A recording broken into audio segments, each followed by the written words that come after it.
This conference will now be recorded. Do we know if anybody else is showing up? Well, there's Mark. Yeah. Lindsay, I Oh, haven't there. talked to. Chris, I'm not sure. Um, and Joelle, she wanted me to swing by the office in the next couple days because ZCS is now sponsoring KIF, which is awesome. Huh? Great. But I haven't gotten the word from her yet that the check is ready. So I don't know. I I apologize to everybody. I should have gotten the packet out and a reminder a week ago. And I was so caught up in the film camp trying to teach that and do Mhm. all of the prep materials and all of the KIF things that are going on that I just lost track of time. No, it's fine. That was more important at this time. I Yeah. looked at the calendar and went, oh crap. Yeah, I should have gotten that out days ago. Okay, well, I think we might have. Well, okay, There's so Mark. looks like Mark's Yeah. there. Amber, we need Lindsay, Chris, Joelle.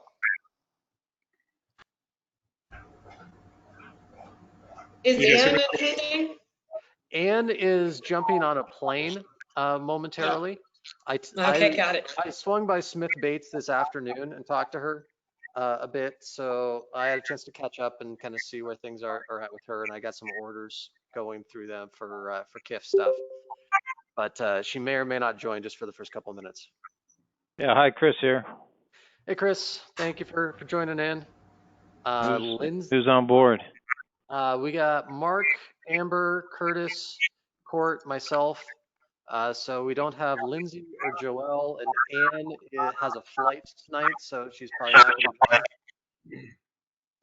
Let me text Lindsay real quick and give her a quick reminder. Um, 'Cause we got a lot to cover tonight, so I Mm. don't want to sit around waiting for everybody. We do have a quorum, though, I believe. 1, 2, 3, 4, 5, 6 of 9. Yep. Um,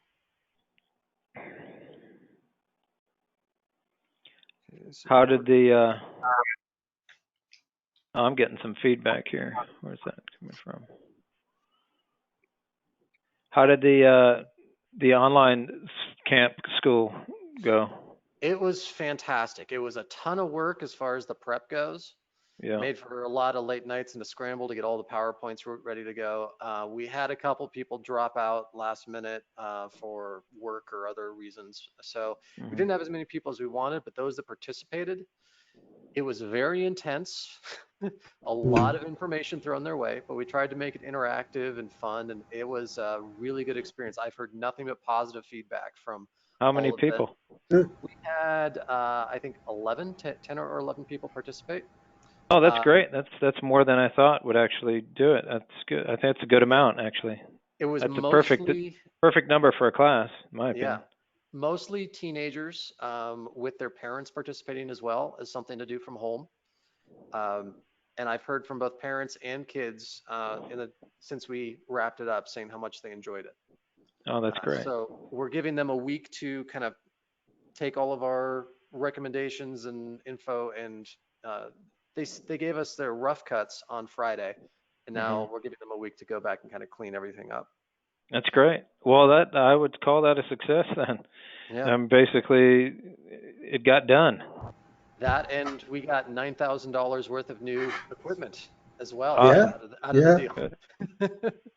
um, I just texted Lindsay, so hopefully she'll jump on board. Joelle, I'm not sure either. Let me send her a quick message.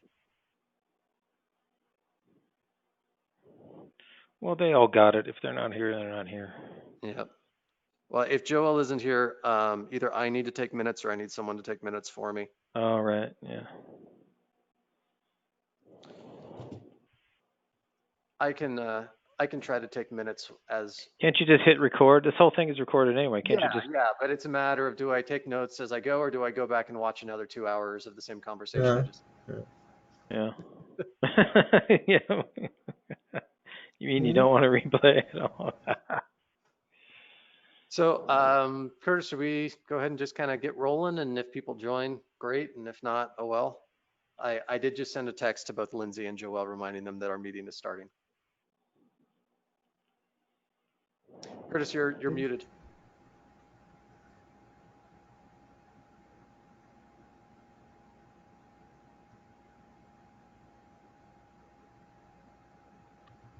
I'm jumping back and forth between tabs and screens here. Okay. Hey, Now you're back. There you are. If we can get a motion to approve the board agenda for today, August 15th.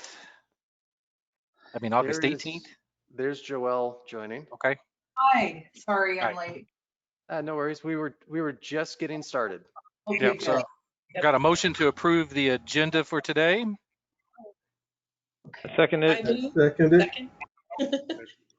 Okay. Who made the motion? Okay. I made a motion. Okay, Amber, and then second by Chris. Okay. Okay. So all in favor say aye. Aye. Aye. Okay, the agenda is approved for today. That takes us into July board meeting minutes. Has everybody had a chance to look at that? And you have any additions, corrections, comments? My sincere apologies to everyone that the packet did not get out sooner. I was so immersed in the film camp and KIF stuff that I lost track of time. And then around like 10 or 11 o'clock at night, I went, oh crap, I need to send that out. And that's why you got an email from me at 3 a.m. That's when I finished the packet. Yeah, that's totally excusable. It's considering how much was going on last week. Yeah. Hey, on the grants, just a question or an addition. I had a partner of mine in another project sent me some material on the Walmart Foundation because uh, they give grants from $250 to $5,000 to local 501(c)s Okay. in the region of a local Walmart, and I didn't know if we had ever pursued that, but I was not familiar. Lindsay is helping me out with some of the current grants to pursue. So we can talk about that when we get up to the grants, but we can definitely add that one to the list and research it and submit for it. Okay. So Any Walmart grant. comments about the July board meeting minutes? I didn't have any. Then I'll make the motion to approve the July board meeting minutes. We need a second. I'll second. I said, Court seconds. All in favor of approving July board meeting minutes, say aye. Aye. aye. Aye. Anyone opposed? All right, that carries. Moving on. Financial report. Okay, in front of you are the financials as of early Monday morning when I updated everything for the packet.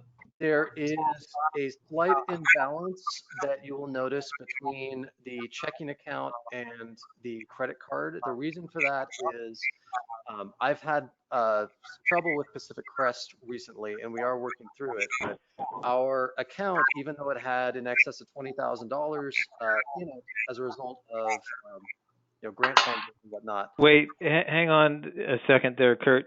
There's Yeah. massive feedback coming from somewhere, so I can't even hear what you're saying, half of it anyhow. Does anybody know where that's Okay. coming from? Is anyone else experiencing feedback, or No, does now it's gone. Now it's fine. I was hearing it, but now it's I wasn't. Okay, I can switch mics if this mic is having issues. I have a different one. If No, it's right coming now from me. everything's totally clear. Must Okay. have just been the power of my words. Exactly. Yes. So Magic I've been running into issues in spending the money from our grants that we got for our film camp. Not that we didn't have the funds, but the fact that Pacific Crest was declining payments because of the massive amount of money that was having to go onto the credit card. So I've made multiple trips out there and we have resolved it. Pacific Crest did end up just issuing brand new cards coincidentally. So we got those and they're working on a Visa for us in addition to having our base debit cards for our accounts. It takes a good day or so for QuickBooks to update whenever you do transfers from Pacific Crest.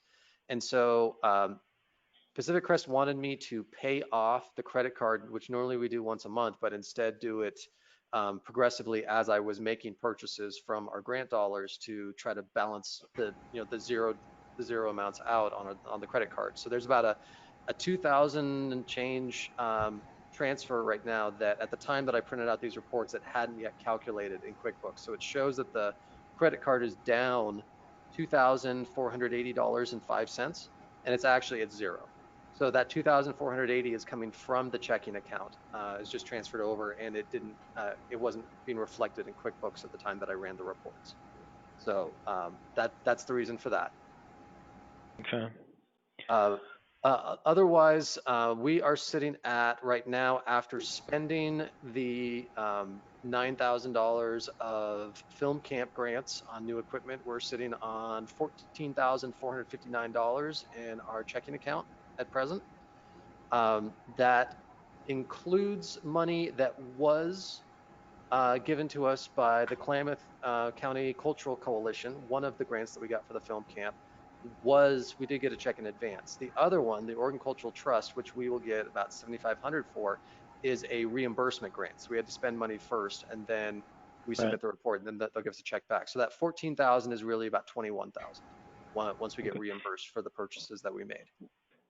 Can somebody refresh my memory? Speaking of the balanced budget thing, remember like a month ago, or maybe it was even longer, Jesse brought up that there was actually a shortfall and that it hadn't shown up, and then I think that you and Jesse and Curtis were going to deal with that, or maybe some other people too, in a special meeting to figure out how to make that right. Yes, we did have a meeting, and we did make some revisions to the 2020 budget. And more recently, just in the last couple of days, I've made a couple other changes based on just the directions that we're going in specific to KIF and plans for the film festival, where we are and are not spending advertising dollars. Klamath County wanted a revised budget for the tourism grant funds, and I've been going back and forth with them over the last couple of days on that. So they wanted a revised budget to reflect things. There's some good news there, but there's also some frustrating aspects of it that we can talk about when we get to grants. Okay. Otherwise, aside from that $2,400 imbalance between credit card and checking account, these numbers are up to date and accurate as far as the P&L report. And if there's any questions, let me know. Oh, Joelle, you're muted.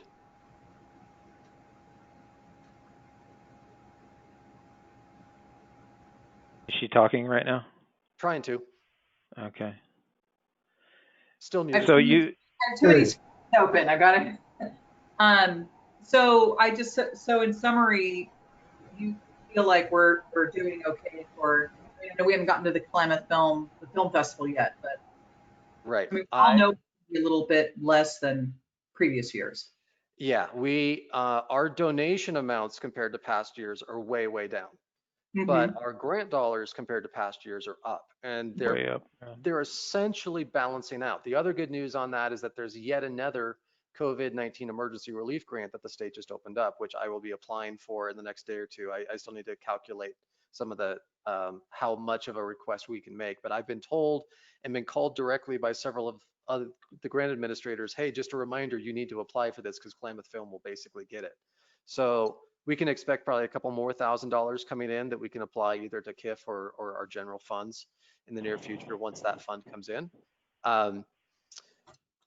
We are down, and I did have to go through the budget. Last night I was doing that again, just to try to figure out where we want to be wise with our dollars specific to KIF. And I think right now we're okay.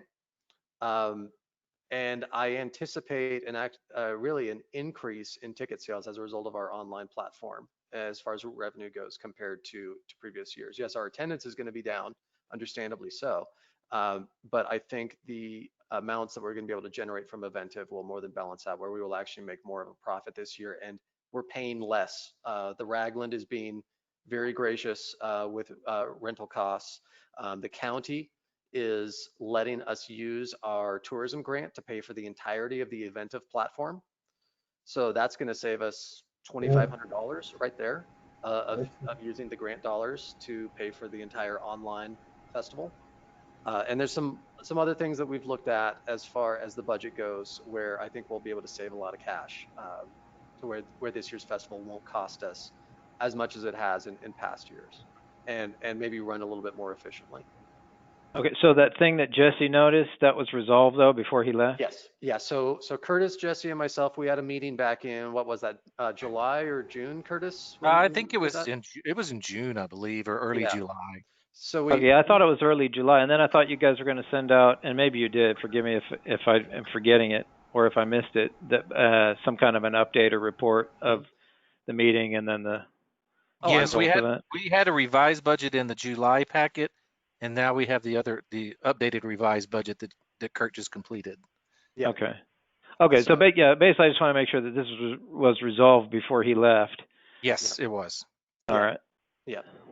Yeah, and that it's definitely a blow, Jesse leaving. I will be eternally grateful for all of the training that he provided me over the last 7 to 8 months in ramping up for this job. There's a lot of information that comes with this job and a lot of context I needed, and we occasionally had our clashes over a few things, and I can understand why he left, but at the same time, timing is pretty awful right as we head into the film Yeah, festival. it is. Why did he leave?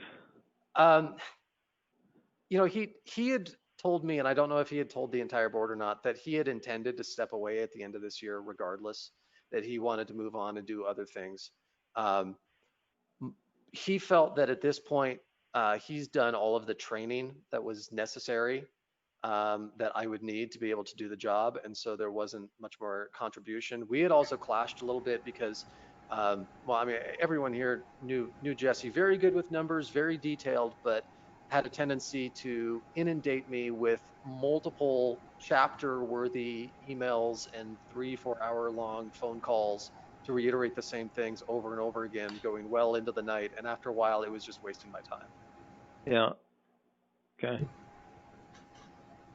I Yeah. Well, think he also said that there's going to be more projects coming up and things, and he didn't want to get roped into some more stuff. So he felt like it was, I think, at this time for him to step away so he didn't get drawn into more Klamath film work, so that he could go devote to some other stuff. And he had told us back in January that he was reluctant to come on the board, but we needed a treasurer at that time, but we knew that he was going to be stepping away at some point. So yeah.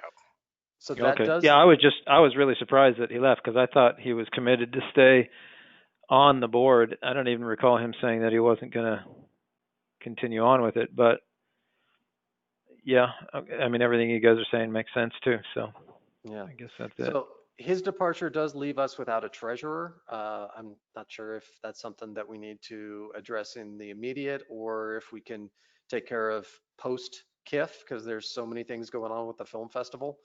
But if anyone is interested in taking on that additional role, by all means, they're welcome to volunteer for it. Do we have any discussion on revised budget? And it's in the pack. Oh yeah, Down a little sorry. bit. Joel, you're muted again. I think when we get to the KIF discussion, we could go through it. Maybe, I don't know where we are in the agenda, if that's next or, oh, it is, your reports, revised budget, isn't it?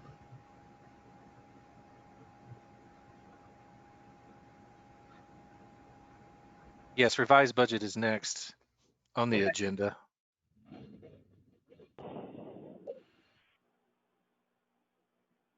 Sorry, I kind of jumped ahead because I kind of lumped in the budget with all of the financial reports.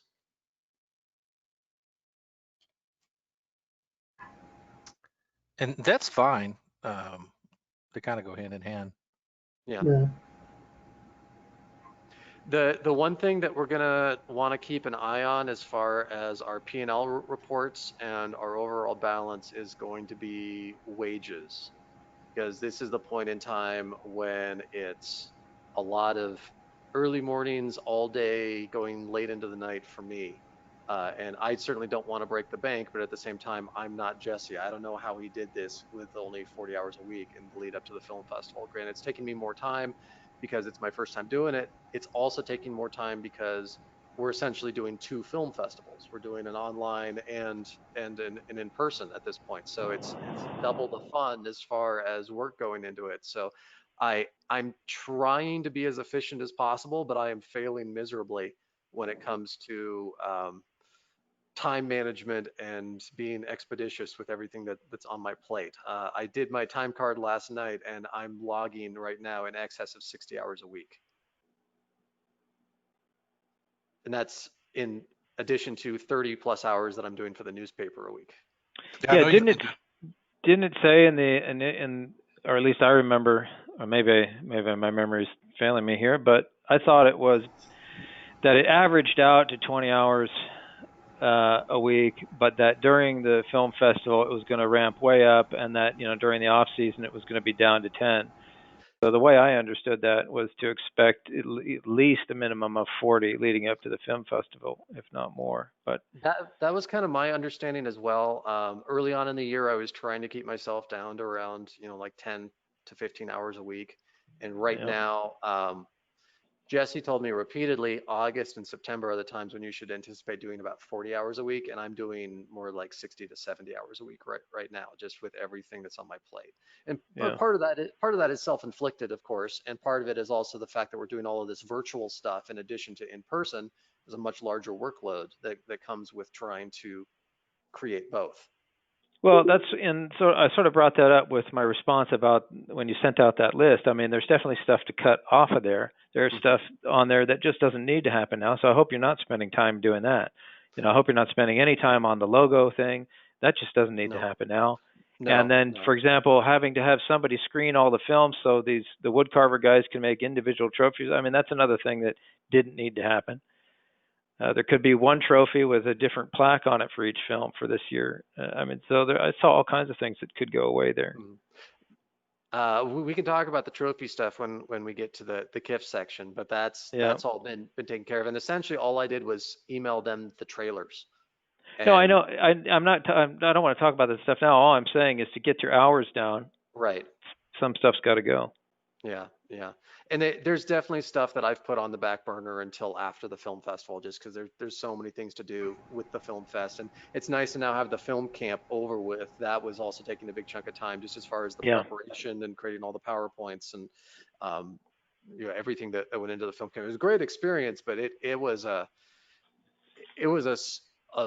giant stress ball in preparation for that thing. Well, we have some stuff ready for next year then. Yeah, I mean, the first year is always the hardest, right? Because you're building it from scratch. If we do this again, we've basically got the materials prepped at this point, so it'd be a whole lot easier going forward. But doing all of the lesson plans and all the coordination of it and teaching stuff, it was a lot. It was fun, but it was a lot. Well, if we don't have any discussion about revised budget right now, let's move on to grants and see where we are there. Right. Okay. Okay. So I have some bad news regarding grants. We were denied the MJ Murdoch Foundation grant. There is a letter in the packet below. It's on page 12. And I just copy pasted the email in, and there is an explanation as to why, and it's based on my FTE, my work hours. That apparently what Lindsay had originally prepared didn't match the grant require, or it did, but my hours, it was built under the understanding that my hours were different than what they actually are. And so that disqualified us from the grant that we were trying to pursue. Was that in their criteria for receiving the grant? In other words, was this overlooked on our part when we applied for it? I don't think so. I think it was a misunderstanding of. Well, usually they have stuff like that in their criteria. And Yeah. so that would have been something that, as with all grants, want to pick through that with a fine-tooth comb to tailor our application so it doesn't immediately get kicked out for something that could easily be remedied. Yeah, no, I just want to add to that, because I did review that with Lindsay. There was no criteria based on FTE at all. It didn't say you had to half-time, quarter-time, or full-time. I think what they're saying is that in Lindsay's proposal, it's based on the need for growth advising, on the grant. And I think she described Kurt's hours as being half-time. And I'm guessing in I don't know what was submitted actually with the letter, but I'm going to guess that based on her initial proposal that, looking at his hours right now, as you can see, he's not half-time. So I think there's probably a mismatch, and you have to be careful about how you present that, even though we're only paying Kurt as a half-time employee. Yeah, the way that the letter was structured, it said the trust only considers requests for increases of 0.5 FTE or more. Mhm. So And I would inquire back to them and maybe ask if there's a revise and resubmit option. You just never know. It may be something that, like you said, a miscommunication or how it was presented. okay, I can definitely do that because the Murdoch grant was going to be what we used to cover my full-time salary for the Yeah. next 3 years. So that's obviously a blow, but we'll move forward. That matched with the strategic planning fallout, sets us back a little bit. But as far as grants go, there is a list on page 12 of the packet that shows all of our approved grants, where we have applied, and what is not listed here is the brand new Oregon Cultural COVID-19 Emergency Grant.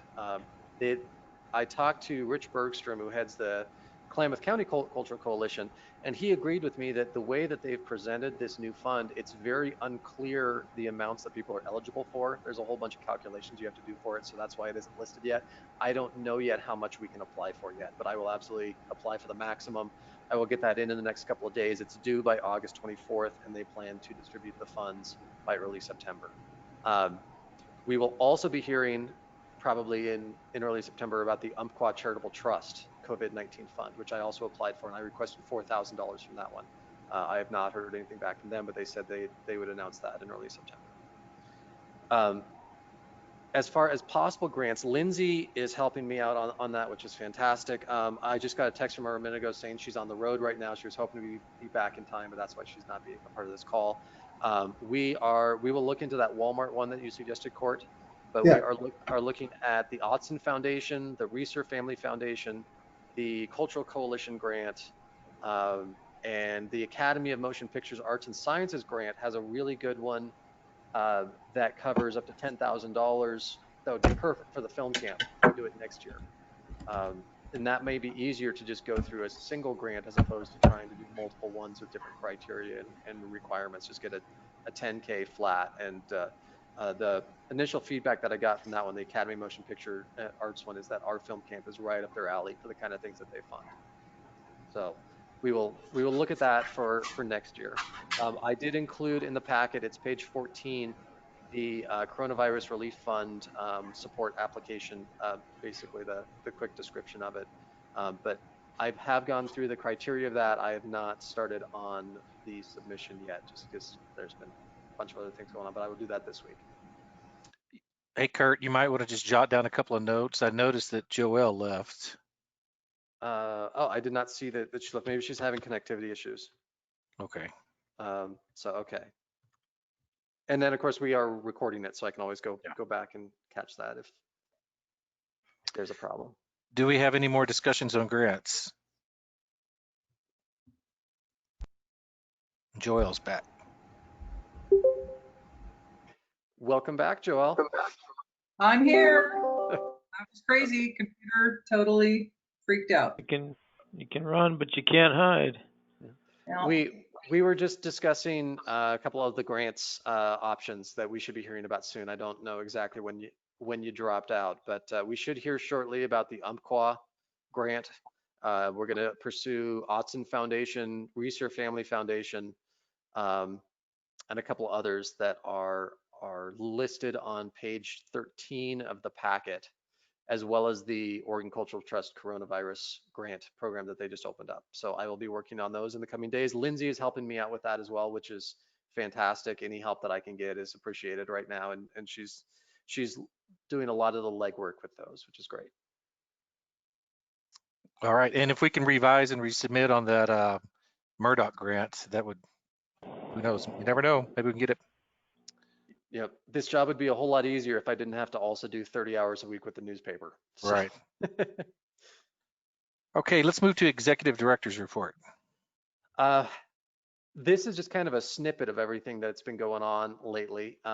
But I've been fully immersed in all things film festival, and I did just pick up our tax forms, so I'll get those out shortly. I do have a couple of checks that either Curtis or Amber, I'm going to need one of you to sign.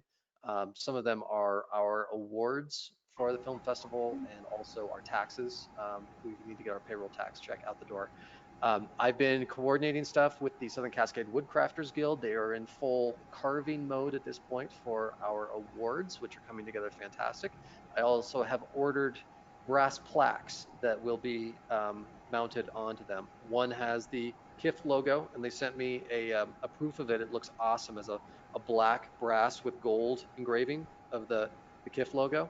So that'll be on the back, and then on the front will be best northern feature so-and-so. So I think those are coming together really well. The Woodcrafters are all excited about it. All of the filmmakers that I've talked to about what our awards are going to be, they're super excited about it. Everyone loves it, and it seems like a great thing to utilize for really branding our film festival going forward. Got any pictures of like an example or something? I do of the plaques. I don't yet of the trophies. What I did do the other day was go over to one of the woodcarvers' shops, and I filmed him in the process of doing some lathe work. And I made a short little promo video for the Woodcrafters Guild, but also that's footage that I can utilize because I'm feeling like our awards with the number of filmmakers that are not going to be there is an event that we're going to have to be kind of an AV multimedia experience where we showcase some videos in addition to hand out trophies in person. So I want to create some videos that kind of highlight the process from beginning to now having the finished trophies that we should get in a couple of weeks. They're targeting early September that they'll get them to me, and I'll get the plaques attached, and then we'll Are the plaques real brass? Yes. Yeah. Oh, great. Good. So they're real brass plaques. I got the proofs for them actually this morning.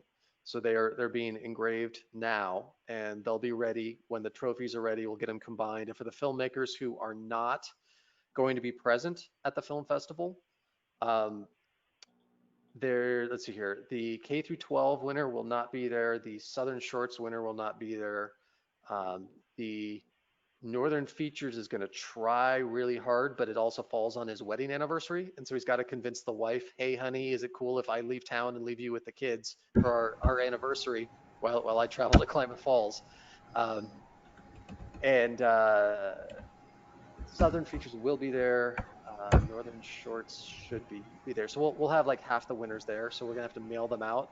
And I've talked to people about how we'll have to make a video of like, here's the trophy, and then pass it off screen, and then they'll film themselves in advance of it, accepting the trophy, and then saying a little something with it in hand. So we'll try to make it fun, but we are going to have a few award winners that won't be there. Okay.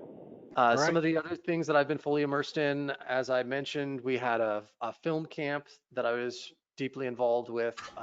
I've been ongoing negotiations with the Ross Ragland, and we have a couple fun opportunities with them coming up with all sorts of stuff. It is under new business, so I won't allude to that now.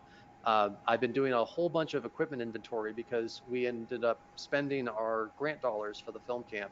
So I've completely revamped our equipment inventory and our checkout procedures, and got a whole bunch of new stuff that I've already had people asking, when can I check it out? So it's nice to know that some of our membership, we've actually had several people sign up specifically so that they could access some of our new stuff, which is great that we can use that as a tool to entice membership. Yeah.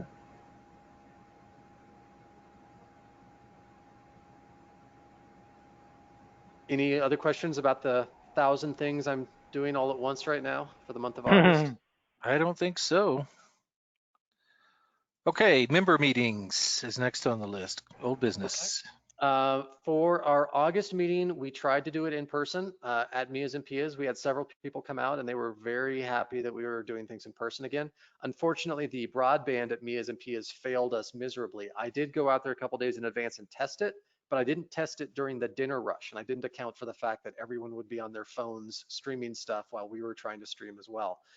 I do have a solution for that for the month of September, but we got about through 45 minutes of the meeting and kept getting disconnected. Eventually just said, screw it. And so those of us who were at Mies and Ps, we just sat around the table and chatted till about 8:30 or 9, which was fun, but it wasn't the full on meeting experience. So I'm going to bring back our August guest for September as well. And I do have a solution where I will launch the meetings from my home computer that has nice, reliable internet. As long as there's a host that has nice internet, it's okay if it starts to go in and out a little bit at Mia's and Pia's. So we'll try again to still have our meetings in person and also online going forward. Okay.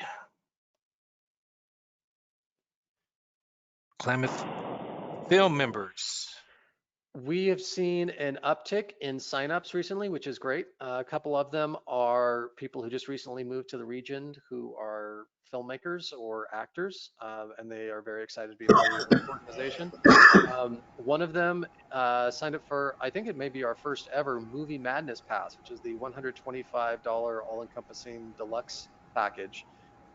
That's a gentleman named Rich Scott who lives in Medford. He's super excited to be part of the organization. He can't believe that just by being a member, he can check out all of this equipment to work on his next film. So he's wanting to come over and scope out some of the new stuff that we got. So um, I I want to, part of the reason why I had mentioned on that to-do list that I want to get something on the website, and we don't have it yet, and it's fine to not do it until after the film festival, but is to use that as a promotional tool as reason for becoming a member. Because just spreading that out amidst social media a little bit, we got like 3 or 4 more members to sign up.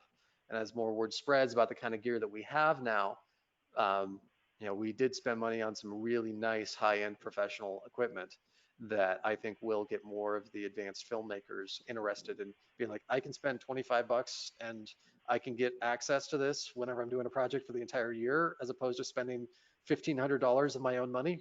Sure, yeah. So I Can think you we, export the inventory sheet and then get that up onto the website as just so that people, because we could promote this during the film festival that, hey, look at all this new equipment we've got. You should become a member, because I'm sure we're going to have people attending that are not members. So yeah, and that's kind of one of the things that I was thinking about too, with not only our setup at the theater, because I want to do some live streaming and virtual events from the theater itself while we're doing stuff in person, but also have some kind of static display of here's some of the equipment that's available if you're a Klamath Film member. So here's why you should sign up to do in our lobby. We do need to kind of strategically figure out how we're going to do the lobby to not have it be such a big plain area that could potentially be a spreader site. But I think that we can do some interesting displays. I was at Smith Bates this afternoon talking to Ann and their designers about doing some backdrops for us and getting printers or getting posters printed. And I have talked to the filmmakers for both of our puppet films that are in this year's film festivals, Spooky Girls as well as Frank and Zed. Both of them are planning to come. The Jesse Blanchard, the filmmaker behind Frank and Zed, he's the one whose wedding anniversary falls on the film festival. But both want to be here, and if they can come, they will bring a ton of props and set design stuff that we can really deck out the Ross Ragnar lobby with. That I think would be really cool. Hey, Kurt, I, to jump in. I have Oh, sorry. Go sorry. ahead, Amber. I have a question. It just popped in my head as you were talking about film equipment. Since we've acquired a lot of new and some expensive pieces, it might be a good idea to inquire about insurance. Yes. I would hate for someone to check it out and then it disappear. Yeah, and in going through the paperwork of everything that's passed my way, I could not find any sort of checkout form or policy for that. So I did build one from scratch that people have to give us contact information, copy of their driver's license or passport, so that we can trace stuff, and the understanding that if something breaks, they're financially responsible for replacing it with us, and we can pursue legal action against them. So that's all built into the paperwork that they sign before they can check anything out. But I agree, insurance would be a good idea. Yeah. That we have like a if you include the lens, we have like a $2,000 camera now. So it's probably a good thing to put on some base insurance plan. So it's definitely something to look into. I was thinking about that. I just haven't had a time to look at it yet. I think Mark had something. Yeah, I was going to say, in addition to the animated film, I think it'd be great to get props from other films too, if available, and images, pictures, even black and white or whatever their scouting pictures or anything. I mean, I just think it's a nice way to merchandise the lobby with stuff, and it's a conversation starter. And also, we mentioned this, Kurt, earlier. I think you're going to ask him about like fun facts and things like, things from production that were interesting, or what they learned about filming in Oregon that can help us attract more filmmakers to the region. Yeah, and we are actively working on that. I have one of our interns, Haley, is helping me with compile all of that material, and we are getting a lot of photos sent our way. Some uploaded behind the scenes shots into Film Freeway, so we can just download those. Others, they're sending me Dropbox links and whatnot. But one of the reasons why my hours is through the roof is not just all the planning, but for Eventive, since Eventive allows pre-rolls and post-rolls, we've been actively pre-recording Q&As with all of our filmmakers. So I've been doing interviews with every single filmmaker, having them introduce their films for videos that will run on Eventive immediately before a film and then immediately after a film. And that's been time consuming, but it's also been a lot of fun to get to know the filmmakers in advance and tell them about what our plans are. Everyone's super excited about the film festival. It also gives me a chance to get an accurate head count on who is actually coming and who is not. Which is going to be really important this year with the theater only allowing 100 people in total. And that's 100 minus theater staff, minus Klamath film staff, minus filmmakers and their guests. So the number of in-person tickets that we're going to be able to sell are very limited. And I need to have a very accurate account of who's actually coming so we know how many tickets we can sell. So being able to interview each filmmaker is allowing us to get that information. So I have an ongoing spreadsheet that I've been developing to track everyone and who's getting tickets. Giving out online passes is easy. We can give out free online festival passes all day for the filmmakers who don't come. It gets trickier for those who do come. But the advantage of them coming is not only in-person Q&As after their films, but being able to bring stuff that we can put on display in the lobby. And I have been talking to them about that. And Mark, we've also been gathering facts about each film, and we've been gathering photos about each film. I want to start putting some of those up on Instagram and our social media here soon as promotional tools. Haley is working on a template for that, and we're also going to be creating slides that the interns are working on templates for that will run at the Ross Ragland in the background when we're not showing films. So we are actively working on that, Mark. It's on our to-do list. We're getting there. At this point, I'm doing on average 2 to 3 interviews a day with filmmakers. And we have about 30, I think 32 or 33 filmmakers that we need to interview total. I've had Haley do 2 of our interviews as well, and I may have her do a couple more of them. In fact, she's doing one right now as we speak. And so far, they've been going really well. I've been editing all of the footage.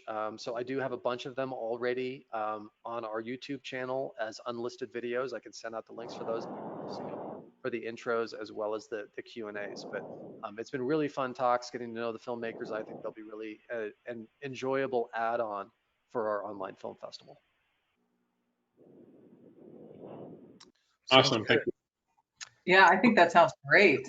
I'm really excited to see the social media stuff. I think it's great that you're able to, maximize this. I know it's a lot of time, but I think you're doing a good job.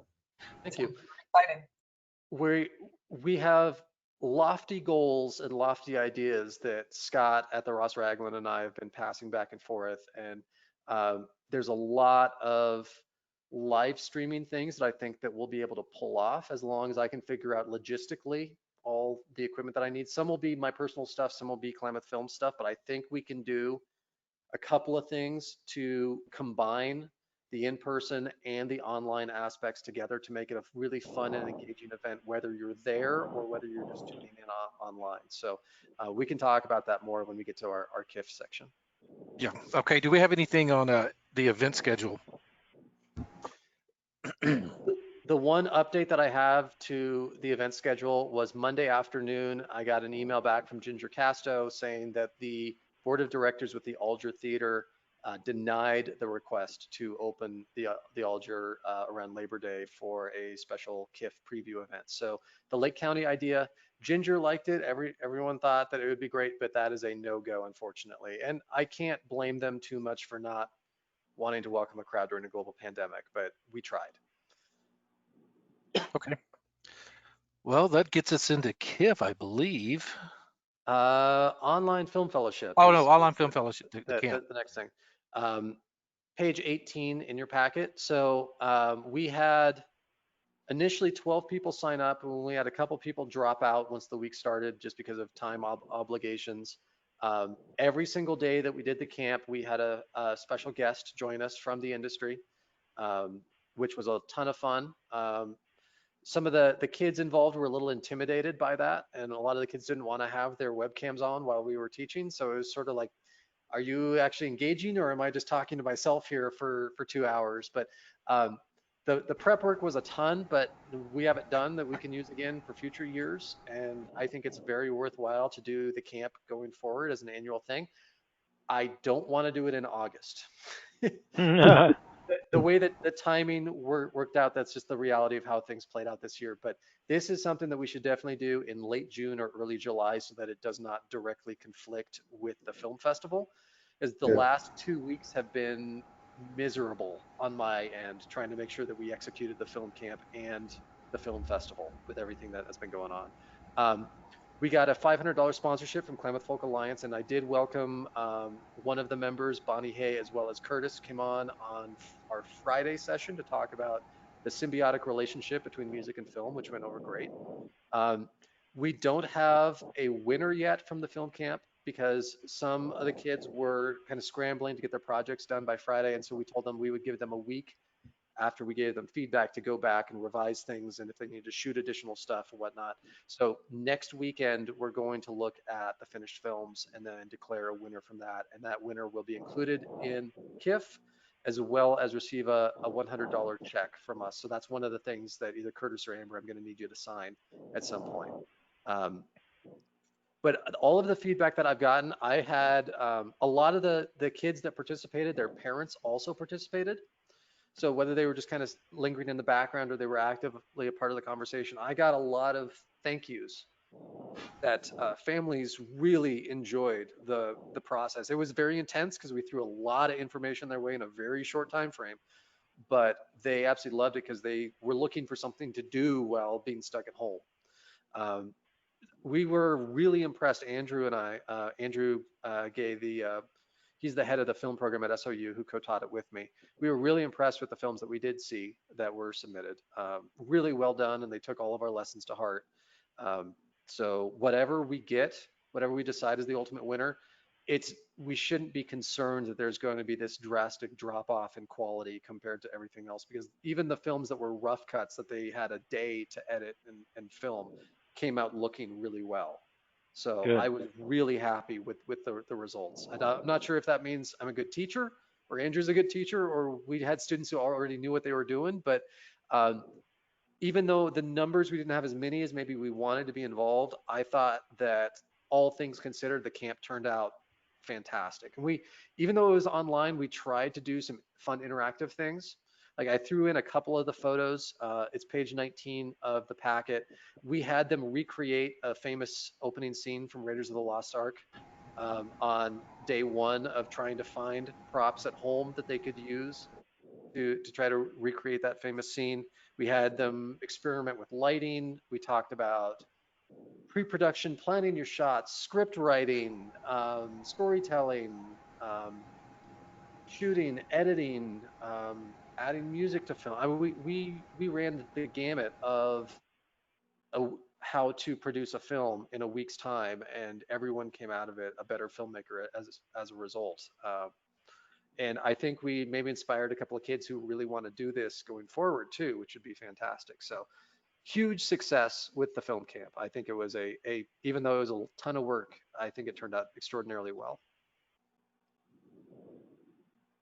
Very Any good. Yeah. questions about the film camp?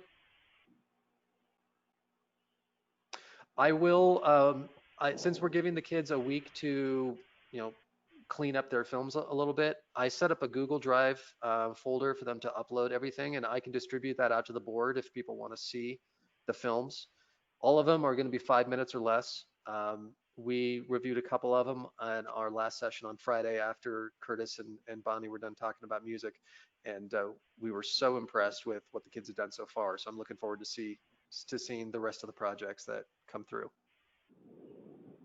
All right. Looks like it continues on page 20 of the packet. I get into some of the finances of the film camp. We obviously had ulterior motives of trying to use those grant dollars to buy a whole bunch of stuff for Klamath Film. And I appreciate all of the feedback that I got from people. I did take that to heart in a lot of the consideration of stuff to buy.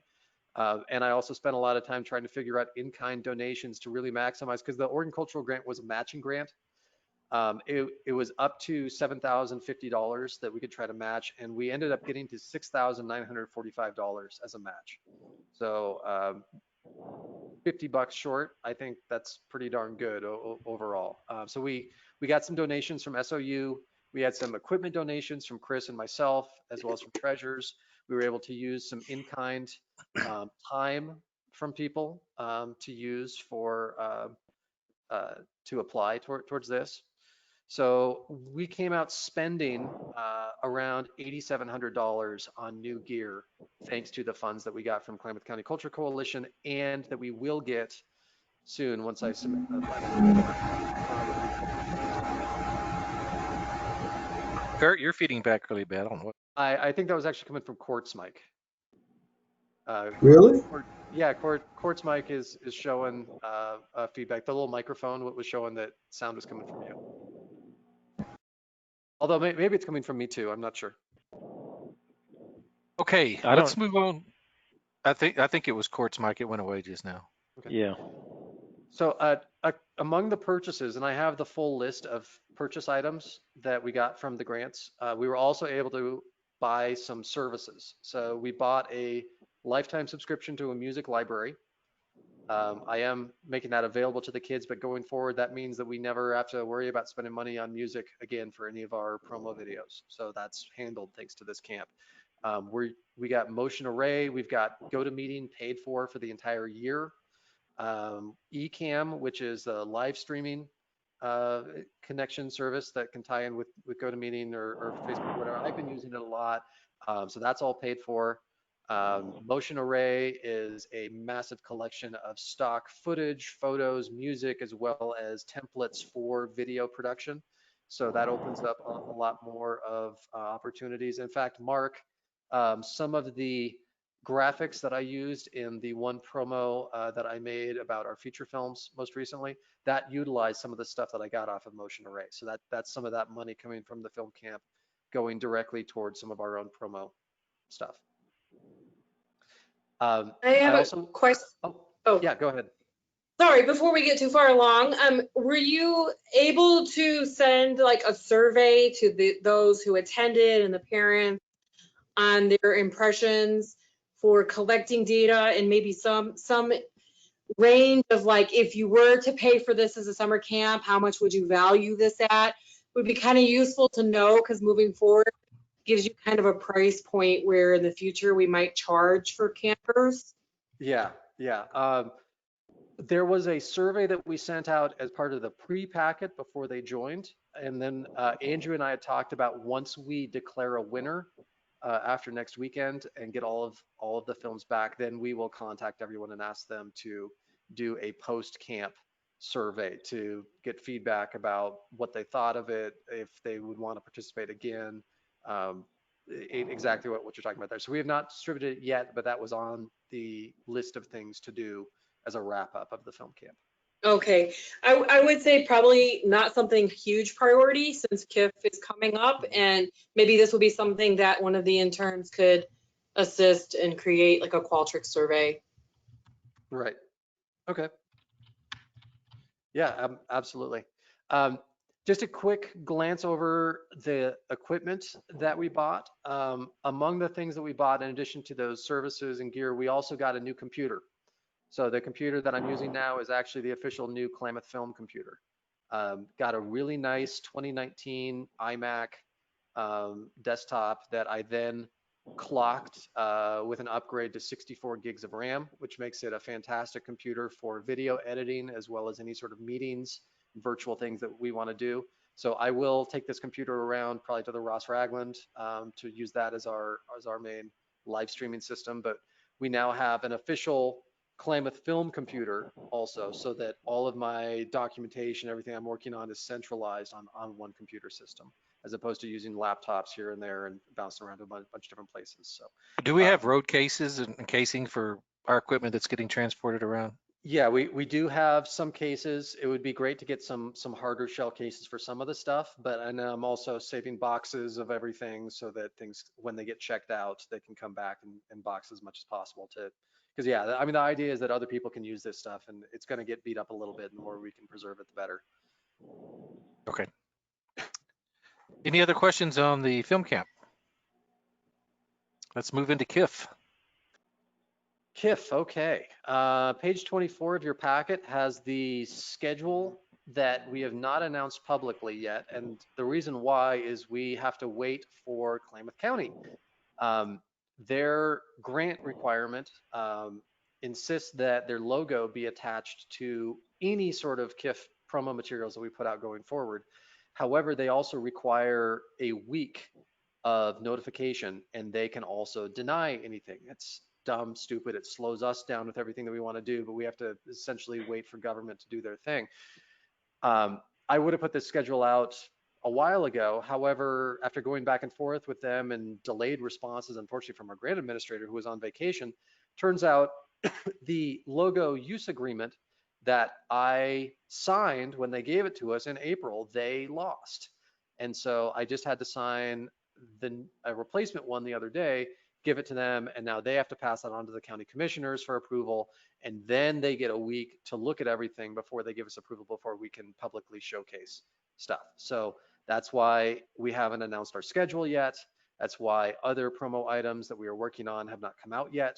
We have to have the Klamath County logo on there as part of the tourism grant criteria, and yet they are completely slowing us down in their mandated timeline for their approval before anything could go. None of our other sponsors or anything has that, just Klamath County, but it's incredibly frustrating. At the same time, if they're going to give us $12,000, I'm not going to turn them down in any way.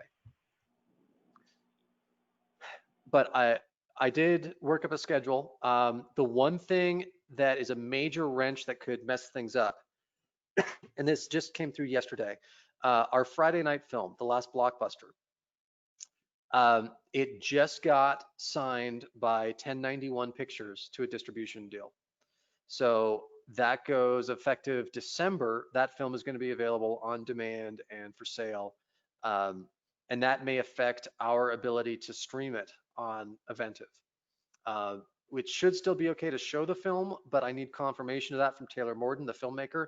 I've been trying to set up a time to interview Taylor and to talk to him about all of this, but he also just had a death in the family. And he said, this is not a good time to talk. So I'm giving him a little bit of space, but at the same time, kind of nudging him and saying, I need some definitive answers because we are on a timeline here. Sorry for your loss, but can we talk just for a minute or two, if nothing else, so I know what we're doing. What happens if you have to pull it from? If we have to pull it, what we would do is instead bump Frank and Zed from late Saturday night into being our Friday night film, which would work out well in general. That film, I interviewed Jesse, the filmmaker, last night, and we actually are going to be the world premiere of that film, which is terrific. The film took 6 years to make. It was funded, is a low budget film funded almost exclusively by Kickstarters. And it was supposed to make its world premiere at the Portland International Film Festival. Well, The film festival got shut down halfway through in mid-March, if everyone remembers when Jesse went up there. So this film didn't get to show. So the way that he wants to work it is also combine all of his Kickstarters who funded the film and have yet to see the film, essentially somehow combine that with our Eventive platform so that all of the Kickstarters can somehow be incorporated in the KIF, which I'm totally fine with. I think that's great. And that gives us an audience on a global scale because he had something like 1,000 Kickstarters from all over the world support this thing. So that would become our Friday film if the last blockbuster drops out. Where we're kind of on limbo with things is printing our posters because one that would be one less 24 or 30 by 6 poster, but typically in past years, all of our 11 by 17 promo posters that we print up and distribute around town, that features the Friday night opening film. So if that's not the last blockbuster, then we need to put on hold printing of those and then instead either put in Frank and Zed or just do some generic KIF logo or some combo of maybe the Ragland and Aventive as a design. Well, nice, I've heard you mention Frank and Zed, I think, for months. I feel like everyone who's been screening has been talking about that film. If they're physically coming and they have props, I just think, and this terrible thing has happened to the last blockbuster, it seems like we should switch it. And we should get. Sorry, Joelle, I didn't mean to interrupt you. Go ahead. No, it just sounds like they should be the Friday night. Yeah, I was actually thinking that too. I would say, give them a hard deadline and then move on and do the switch. The only thing I would say is that, and again, I'm coming from an animation background. This is again just my programming caution. I don't think it really. It's a great film. I mean, I've seen little outtakes. I know the director, and I'm really glad it's in the film. I wonder about it being an opening film in such a prominent position. And we had the other. What was the? I'm sorry, I'm not looking at the sheet, but the other film that was about that was similar to the blockbuster film. Oh, at the video store. The last, yeah. Yeah, at the video store. What I liked about it at the video store was that it's an Oregon film. You guys can, there's just something about it that's more of a fit for this festival. That's just my 2 cents. And I agree with you about the filmmakers. And Kurt, I don't want to make your life any more difficult than it is. You have so much going on. I worry about an animated film. It has a very, the audience is going to be a little bit, even though again, it's a smaller audience. I don't know if it represents the brand of this film festival. That's my 2 cents, and then I'll be quiet. Everyone does love Frank and Zed except for one of our judges, Lori, for whatever reason hated it, and I gave her some crap about it when I was interviewing her yesterday for her film, The Puzzle.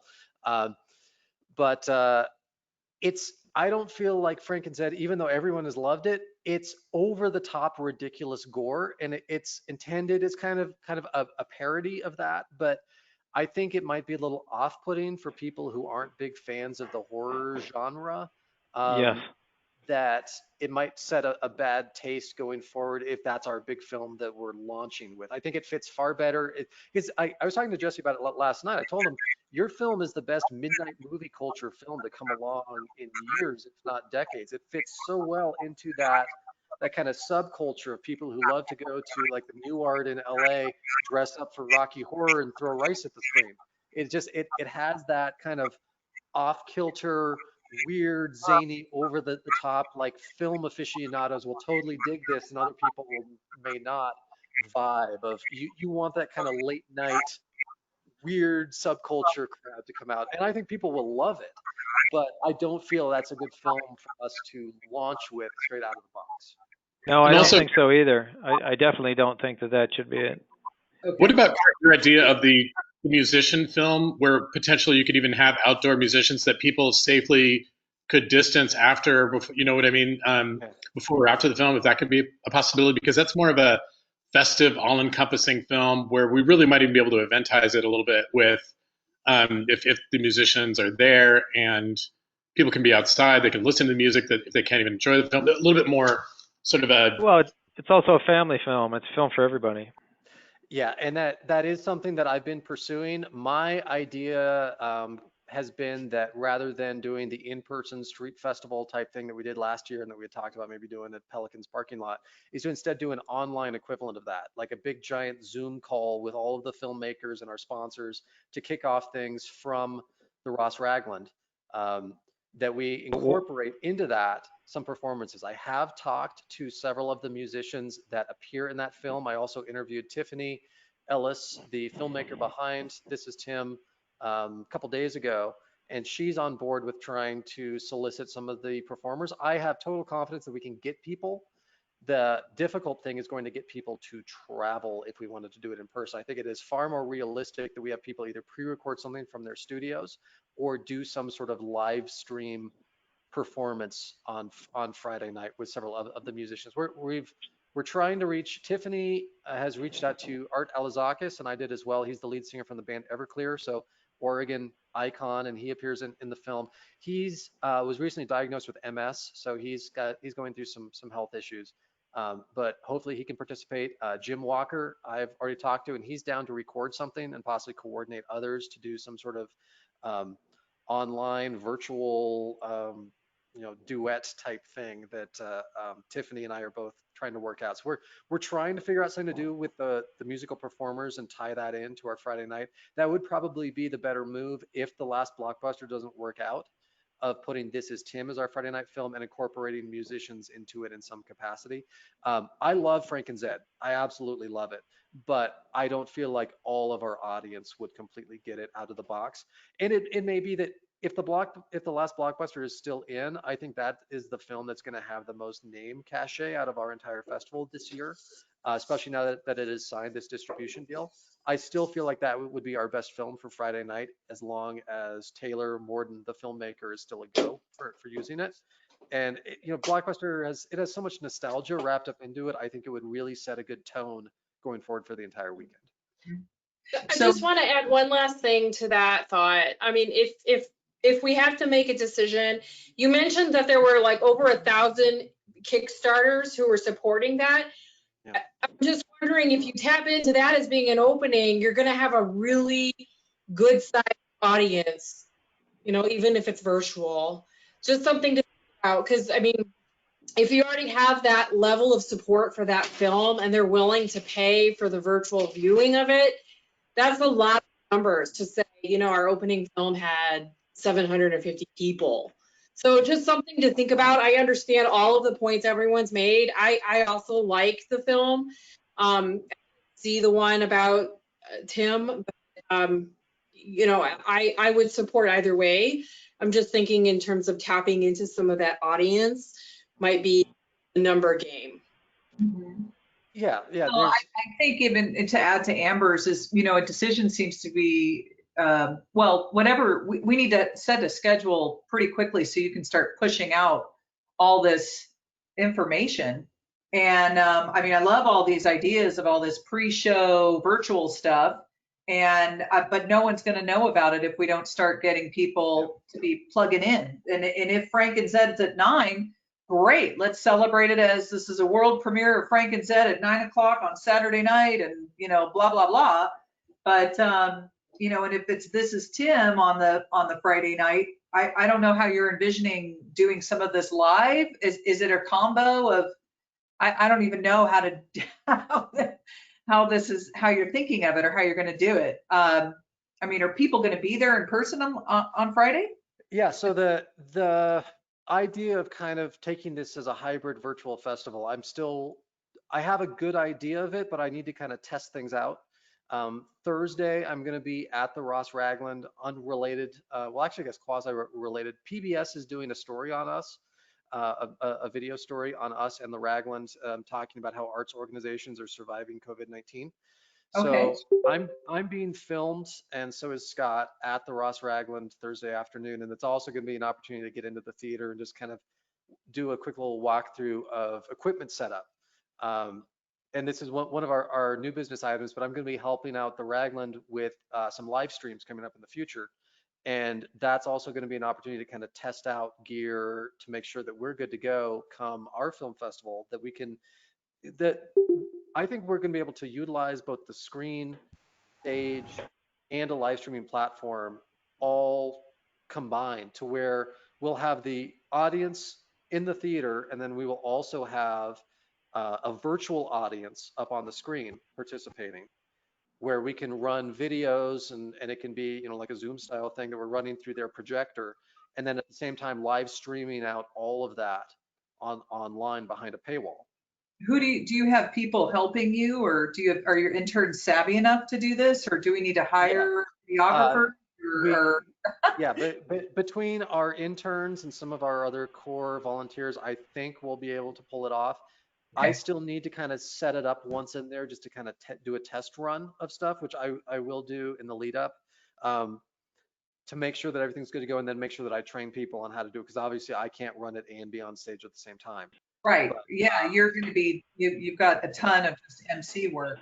yeah, And someone's got to be directing it, it sounds like, for at least the online streaming, like, oh, yeah. here we are, and then it moves to something else, a trailer, or So I will definitely want to have at least a volunteer or two operating my computer system and my soundboard that's going to tie into the Raglan soundboard. I need to have a sit down with Steve Aola, the main sound guy over there, maybe they have heads to kind of, using, and I know you're figuring all this out. I'm like not the person, yeah. but yeah, it sounds exciting. It sounds complicated. Yeah. But some of it comes from ideas that came out of our conversations with the Ashland Independent Film Festival and the way that their festival worked. It's not as complicated as it first sounds, and we have most, if not all, of the equipment in hand. Between my personal gear and Klamath Films gear, I think that we have everything that we need. What we're going to do, and what I'm going to try to do, is have an opening night online gala prior to our screening of whatever our Friday night film is going to be. For Saturday, during the dinner break before Frank and Zed goes on, doing a online filmmaker get together. So we still want to do like our pre and post events in person for those who are here, but also have like a social happy hour for all of our filmmakers to join during that dinner break that we can do from the Raglan Theater inside, after a legal ends and that QA ends. And that's something that I think all of the Kickstarter folks could be combined with as well. That whether Jesse comes down in person or whether it's virtual, have like a Q&A session with him, then we'll do a post Q&A as well after the film. But So this may sound like a dumb question, but I'm just trying to imagine it. Are you going to have like a projection screen in the yeah, lobby showing live, and then you're going to have like a video camera showing what's happening in the lobby? we have one of the things that we bought thanks to the grants is a projector.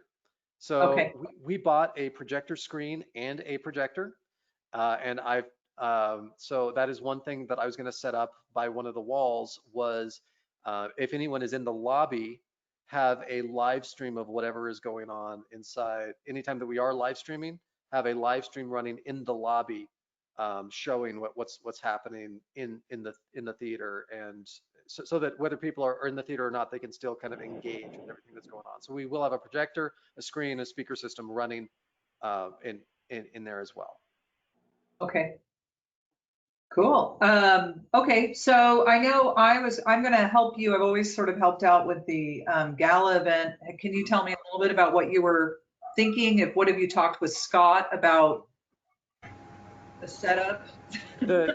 Amber's been part of this conversation a little bit as well, if I remember correctly. But one of the things that we wanted to do was sort of limit crowd mingling in the lobby out of health and safety concerns. I'm fine with that out in front of the theater, but not inside. Okay.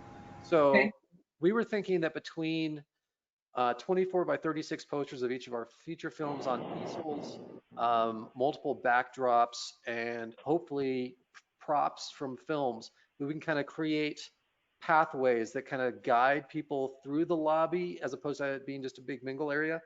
Okay. To kind of line stuff so that either they can get to the restrooms or through the doors, but that it's not so much of a centralized focal point where social distancing may become laxed. Okay. The theater has some protocols in place, and I'm going to have a meeting with Scott in the next couple of days to kind of work that out, to make sure that Snack beverages outside in the courtyard.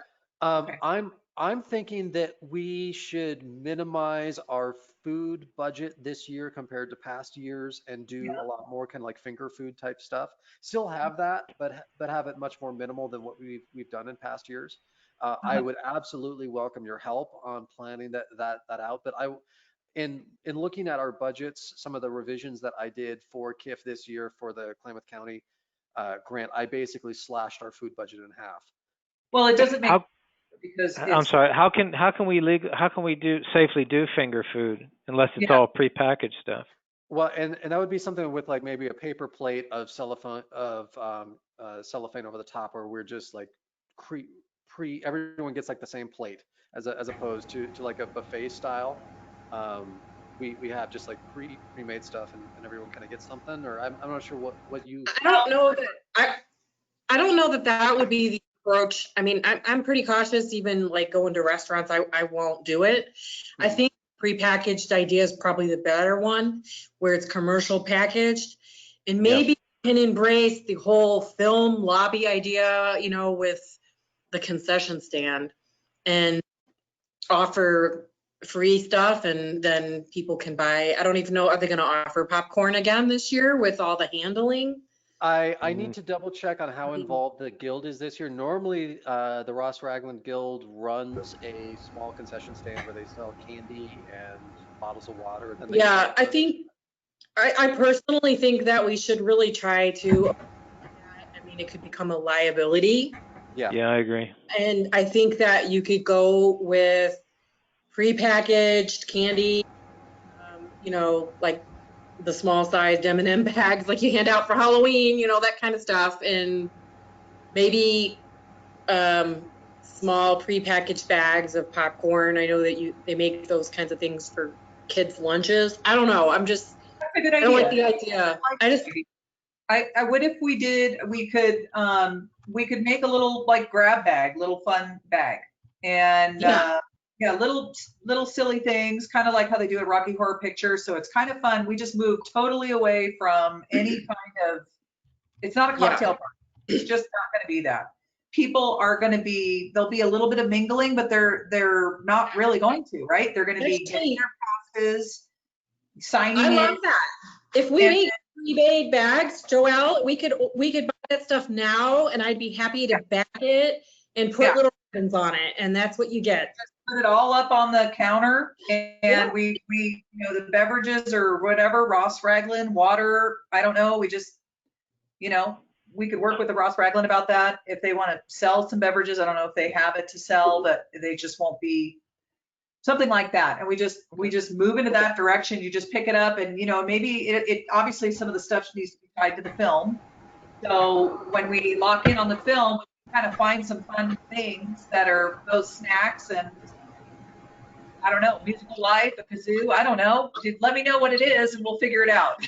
yeah. And we can decorate, and that's it with all the movie posters. And then it changes for Saturday, right? We'll change the displays if for some of the films, if they bring props, we can kind of dress that up. So maybe that's just how we handle it. No, I think that's really cool now. Think about the movie being blockbuster. Right? I mean, if that's the opening film, that's a super fun thing. You go rent a movie. So if we embrace that idea of like, you know, buying things for the home viewing, kind of play off of that. We could even, you know, get some things pre-cut, pre-made, you know, like trivia cards or something, and put them in the bags to make some sort of game, you know, play along or something. If it's Frankenstein, ticket, you know. Yeah, I mean, you could do some weird things. Go to the Daily Bagel and say 10% off on my bagel on Saturday morning, and here's my little thing, you know. Right. Yeah, so I think that we could probably do that. And the nice thing about this approach is you could really prepare things way in advance. And you know, the little grab bags are done. Like that could be done within the next week. Yeah. Is anyone planning a trip to Medford where they could do a Costco run and just buy stuff in bulk? I'm actually going to Medford tomorrow, but yeah, I don't know. I don't have a Costco card. Oh, okay. Sorry, but you could order that stuff online pretty easily too, in bulk. Yeah. Okay. So, Yeah, I mean, that sounds great to me. If it is the last blockbuster as well, we can also talk to Taylor, who has a great relationship with the people who run the last blockbuster in Bend. If he's coming down, he could bring some blockbuster gear from the store. Since it's a special screening of their film, they did the world premiere of that at a drive-in in July. They showed it twice in Bend, and it sold out for both showings. Um, that store, they're doing tons of marketing stuff. You may have just seen how news just went national. They're turning their store into an Airbnb, so you can stay overnight inside the Blockbuster store for $4.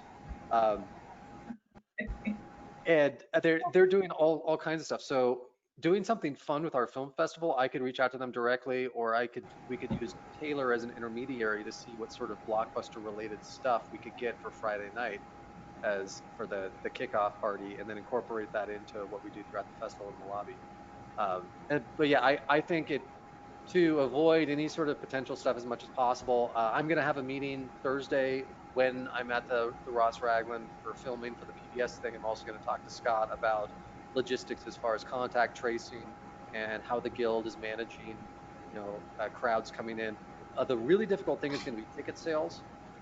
Eventive will be able to handle our online ticket sales. That's not a problem for like all of our festival passes and whatnot. But in person, it's going to get tricky because the Ragland is not doing any online sales. They're only doing walk up and over the phone, specifically so that they can strategically seat everyone in to make sure that they maintain social distancing inside the theater. So we need to figure out the logistics on that. Scott is going to join me for an Eventive call with their tech folks in the next couple of days once we get a date locked down for it. And if anyone wants to join in on those conversations, Cord, I think you were a part of the Eventive call or Yeah. yeah. So if you want to be a part of those going forward, we have officially signed up for Eventive. We've paid them up front, but we need to have our meeting that kind of goes over all of the criteria, design stuff. And I told them basically give us the deluxe package because it's all coming out of grant money. It's not coming out of our own pockets. So Yeah. uh, whatever things that they can handle on their end, we're willing to pay to build. So we're going to get VIP treatment from Eventive to get our stuff built as much as possible on their end. So that I'm not doing a lot of it. Sure. So Kurt, just to go back to the opening night actually with the Ragland all times, is there going to be a long line of people getting seated? I mean, is that going to be like people going to have to get there a half hour early to? That I don't know yet. That's one of the things that Scott and I are going to discuss on Thursday. Okay. So we're still trying to figure out exact costs of everything. I did submit a request to Klamath County to use some of the grant funds also to cover the expenditure for Ross Ragland's rental, and they shut that down. They said absolutely not. They are willing to use they're totally willing for us to use grant funds to cover the virtual platform, which is fantastic. That's like $2,500, $3,000 or so that we don't have to spend out of our own pockets. That's coming straight out of the grant. But we will not be able to pay for the Ross Ragland rental with that grant, unfortunately. So Scott told me flat out, whatever number that we need to come to make this all work, the Ragland will do that. So basically, we can pitch whatever number we want. I just need to, and in our packet, going back to page 25, there is some breakdown of costs in there of kind of where we stand right now. It looks like we have about $10,000 of our own cash potentially to spend on things based on sponsorships. And I should also note, we have two new sponsors, thanks to Joel. Um, ZCS is now a sponsor. Just let me know whenever you want me to come by to pick up that check, Joel. And then also, Joel was able to get Modoc Contracting as a sponsor for us.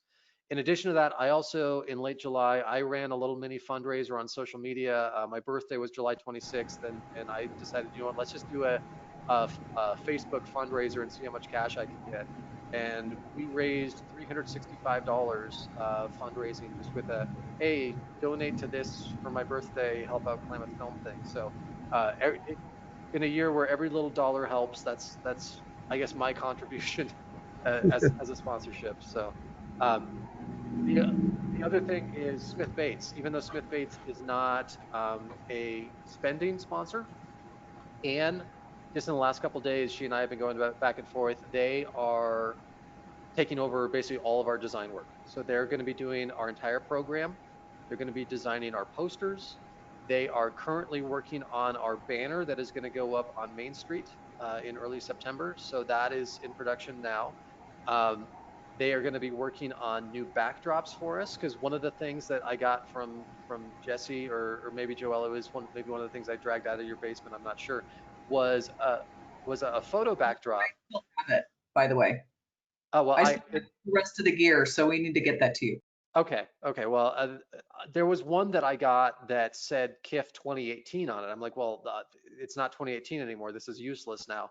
So I'm going to have Smith Bates produce a new one of those. So some of our advertising dollars is going to go into production, but these are things that if they're not individually branded year by year, we can use going forward for future years too. So we're going to spend a little bit more on production stuff, but it's going to even out for future years. Yeah, I've got a question about this banner. $750 a year, one use fee for 2 weeks, hanging over the street. Seems like there could be a way to design this to where you could add something to the bottom so the date changes out, but the main banner stays the same or something. There's got to be a design way around. That's a lot of money every year. Yeah, I was thinking about that as well.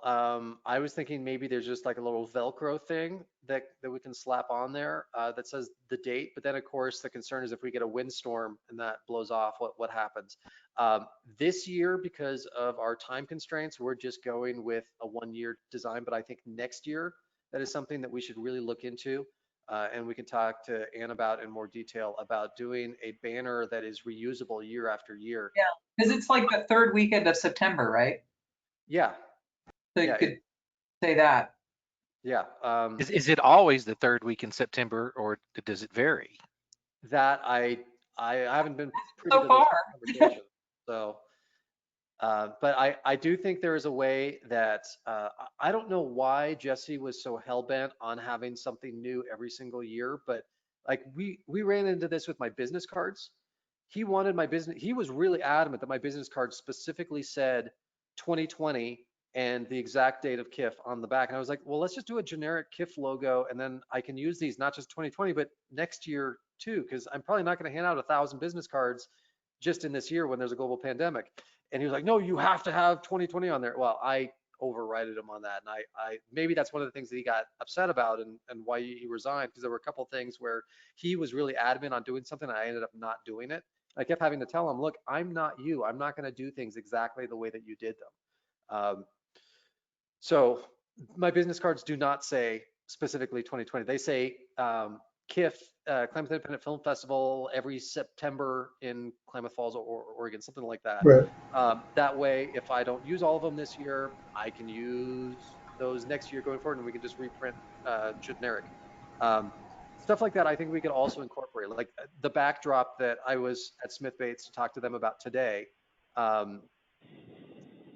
We said, well, let's get a cool backdrop to use for photos and whatnot, but why does it have to be branded with a specific year? Let's just get one that has the KIF logo on it, and then we can use that every year. And Dan was in total agreement with that. So I'm trying to implement those little changes going forward. I don't think we have time to do that with our street banner this year. That's something we can address in future years, but everything else, I'm trying to look at how can we maximize our dollars to use stuff beyond just a one-time use. Yeah, I agree on the street banner. Now is not the time, but moving forward, we need to see if we can figure out a new design element. Yeah, absolutely. Okay. Go ahead. In the packet, it starts at page 26, is my ongoing spreadsheet of our filmmakers and everyone who gets passes. So I'm trying to confirm with people find out who is coming, who is not coming, who is still a maybe. So everything's color coded at this point, red, yellow, green, based on what I know or have confirmed so far. In addition to the filmmakers, because we pledge in the criteria of the Film Fest, so we've been saying since February, everyone who submitted gets 2 passes. I want to try to uphold that, but I'm also telling everyone, look, we're very limited on seating this year, so if you want to just simply attend in person, we'll honor that, but let me know in advance so I can get an accurate head count. And if you're not coming, let us know so that we get you an online pass and you can still participate. And here's all the social things we're going to be doing online. So I'm really trying to push people to take advantage of the online film festival. And we could give out complimentary online passes for days to tons of people. I don't think it's going to hurt us too badly. I don't anticipate this year being a huge moneymaker for us. I anticipate this year being an incredible branding and marketing opportunity to capture a captive audience that is stuck at home, seeing all these innovative things that we're going to try to do on a hybrid level of presenting a film festival, and attract people on a global scale that can now attend the Klamath Independent Film Festival. I'm in conversations now with Discover Klamath and Travel Oregon to try to incorporate some tourism-based video advertising for our event platform. As whether we get dollars out of that or it's simply an in-kind deal, I think this is a really unique opportunity for us to be able to market on a nationwide scale that will pay dividends in future years. So I really want to try to incorporate tourism elements.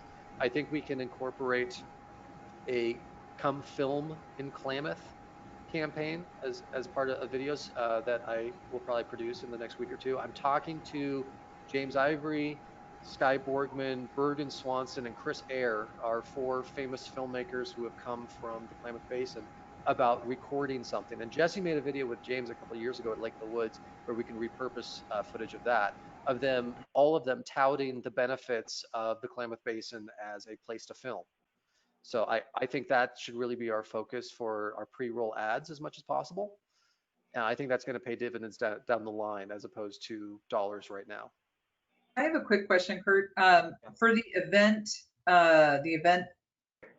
online event part of the film festival, are you going to be, is it all going to be preloaded and just running, or are you having, okay, so you're not going to, it's just going to go.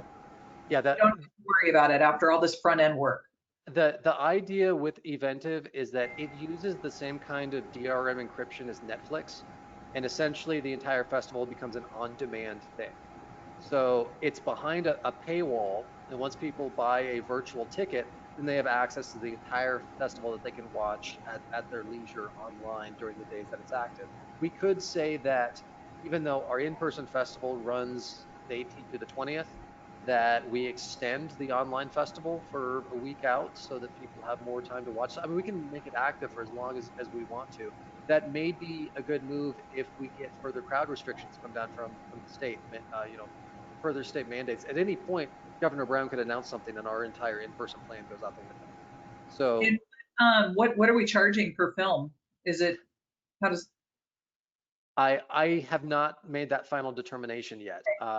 That is something that is definitely I need to get on, whether we're doing a per pass thing, a weekend pass, festival pass. The way it's been structured in past years is that you either bought a festival pass for the entire thing, including the opening night gala, or you bought a weekend pass for Saturday and Sunday. I think we can incorporate the same thing, and we can definitely incorporate all of the Kickstarters for Frank and Zed into some kind of special event thing as well. Jesse's really Jesse Blanchard, not just Jesse Widener. Jesse Blanchard is really excited about somehow tying in his Kickstarters. To him, that's really important because that film got made because of them, and they've been stolen the opportunity to get the benefit of what they paid for. So our festival is going to be the world premiere, and I think that's a great opportunity to reach people who are film aficionados to showcase the Klamath Basin. Say, come film here, or it's a great area for tourism, and that gets us in good graces with Klamath County. It gets us in good graces with Travel Oregon. So I think there's a lot of benefits to trying to take that tact with eventing. But the entire thing runs where basically it's available through Roku, so people can watch on TV, or streaming on their computers, where they go in, they log in, they buy their ticket, and then they click on the film. They'll see the pre-roll with our ads and the introduction by the filmmaker, go straight into the movie, and then after that, it immediately rolls into the Q&As that we are recording. And so that's all front end. I don't have to touch that. Okay. I guess I would say if you're going to do passes, I would do one that's a pass for the entire thing. I wouldn't split anything up. And then I think everything either per feature film and then the sections, and I wouldn't make it very expensive. Yeah.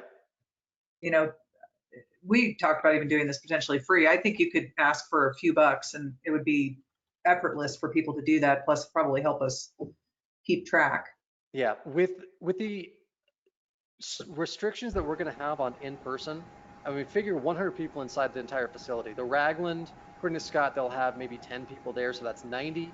Then there's Klamath Film board members and our volunteers. Figure maybe 10 to 15 people there. We have a couple complimentary passes that we had to give out to people based on things that we did pre-COVID. Then the filmmakers who are coming, they have a +1. So at the end of the day, all of those chop us down to maybe where in person we can only sell maybe at most 25 tickets for people who want to attend from the community. So I don't see our in person as being a big revenue gain this year. I think if we can break even for this year's film festival, we're doing well. I don't think that the 2020 KIF, just with everything that's going on as ancillary effect, is going to be a big moneymaker. I think this is a massive opportunity, though, for us to market ourselves and really take the film festival to the next level going forward through our virtual platform and through everything that we're trying to set up. Quick question. If we are soliciting sponsors, what's the cutoff for the sponsor to get in for advertising in KIF? Basically now, within probably the next week or so, because Anne wants to start printing posters. And once we start printing the posters and the design is set, that's a big chunk of what they're paying for. But a sponsor could be added to Eventive as a video, like you're doing with the tourism or something. So if somebody comes in, hey, look, they're going to have this many people, I want to get my business. Maybe they've got a 30-second commercial or something. I don't know. Yeah, we could definitely do, like, we could update our slides that run with the Ragland. We could update our pre-rolls, advertising on a virtual level. But a big chunk of the the incentives for sponsoring are also the physical copy stuff. It's the program, it's the posters that we distribute around town, and that stuff we're going to have a cutoff date in the next couple of days. So Well, we need to have it, because we've got to get this out there. Sounds like Klamath Falls Tourism, we're still waiting on their logo, correct? No, it's the Klamath County logo Klamath County logo. that operates the tourism grant that we got. Discover Klamath, I've been going back and forth with Jim Chatterton a ton. They've had to slash $100,000 out of their budget this year because of COVID. So they are in no position to sponsor anything. They are in a position to provide us with video ads that they'd already created for tourism and promoting Klamath. So I think providing advertising that we can run and establishing, and we already had a relationship, but doing a bit of a quid quo pro there with Discover Klamath and Travel Oregon, knowing that they may not be able to financially sponsor, but can help out in other ways this year. Again, is more of the long-term thinking of how this year is going to really change how our film festival is going forward, and hopefully growing the brand. Mark and I have been talking a lot about branding and marketing, aside from our main meetings, of how we can take KIF to the next level of things. And I think this year is the year to do it. So can you just give us a hard deadline? Because we had some calls out to the community that were like, well, until you guys know for sure. I would say a week. It would be for sure. Joelle, thank you for doing some legwork, and thank you for ZCS coming in and sending some feelers out there. If we get more coming in, great. At this point, I don't anticipate any more sponsors, and we're still okay budget-wise with this being the cutoff date now. And then what about the virtual cutoff? The virtual cutoff, we could go until early September, but for physical print stuff, Anne wants to get going on those posters now, and frankly, I do too. I think we just need to go ahead and lock that in as soon as we know about Friday night and the logo. Yeah. So I will hopefully have those things resolved in the next couple of days. I'm anxiously awaiting word back from the county. I had an email exchange with Kirby earlier today, who is the grant administrator So he's presenting it to the commissioners, and then there's a 1 week timeline built into it. But Ann wants to start getting all of the design out of the way in this next week now, so that we're ready to present something and then Right. start printing as the second that the county gives us the go ahead.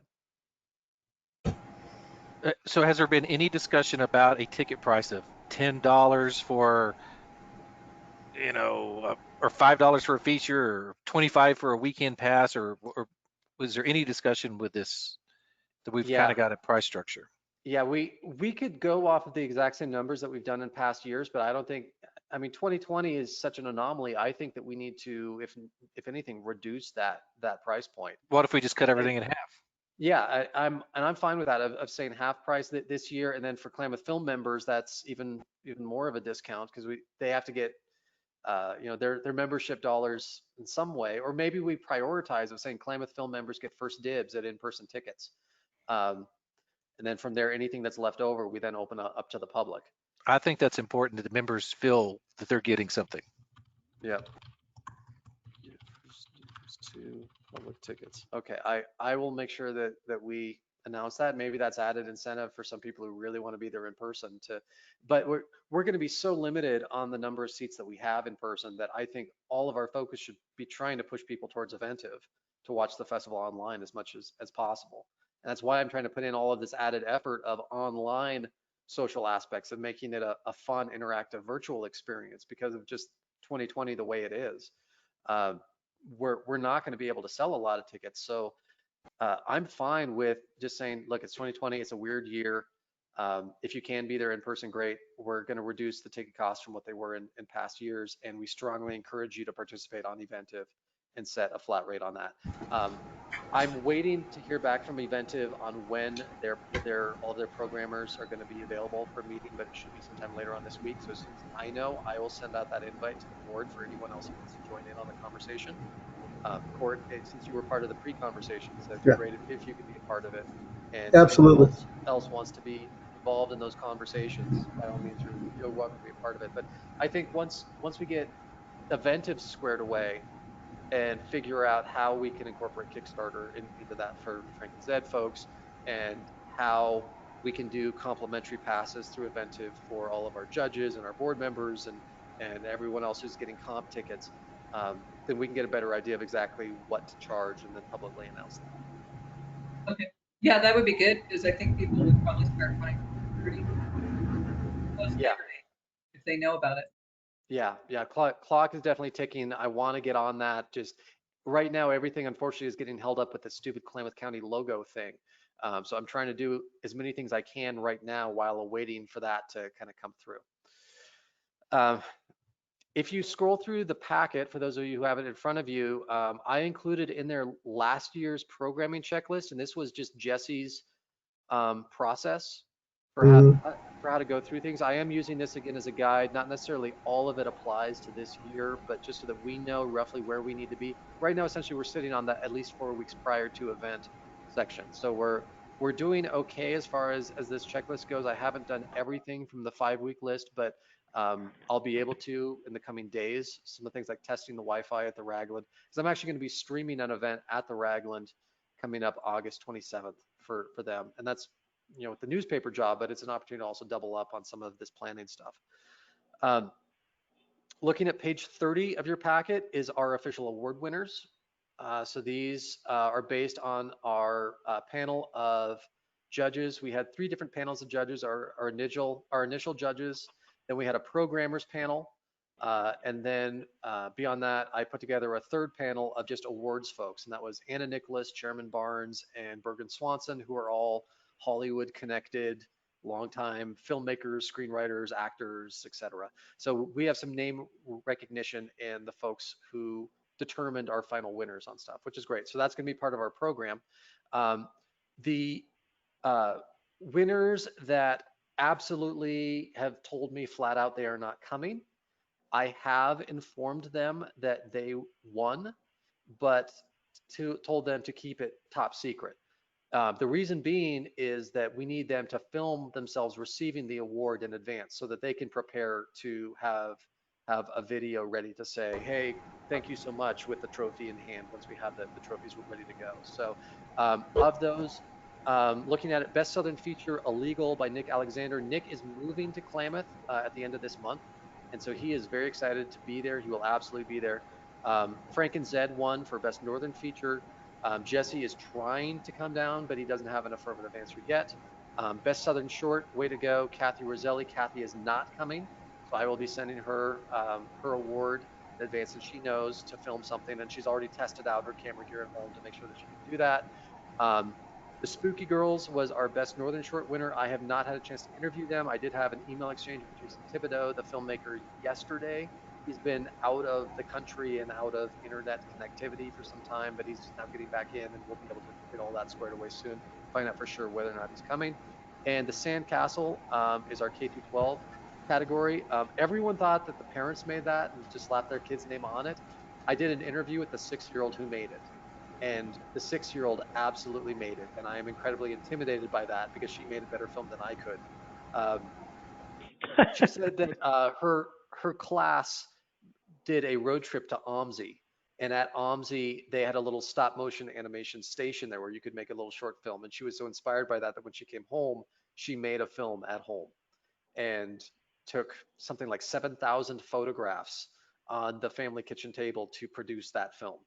And the parents, I even at the end of the interview, I asked Athena, okay, can I talk to just your mom for a minute? And so she stepped aside and her mom sat in, and I said, okay, did she seriously make this or did you make this? Because this is way too good for what a 6-year-old should be able to do.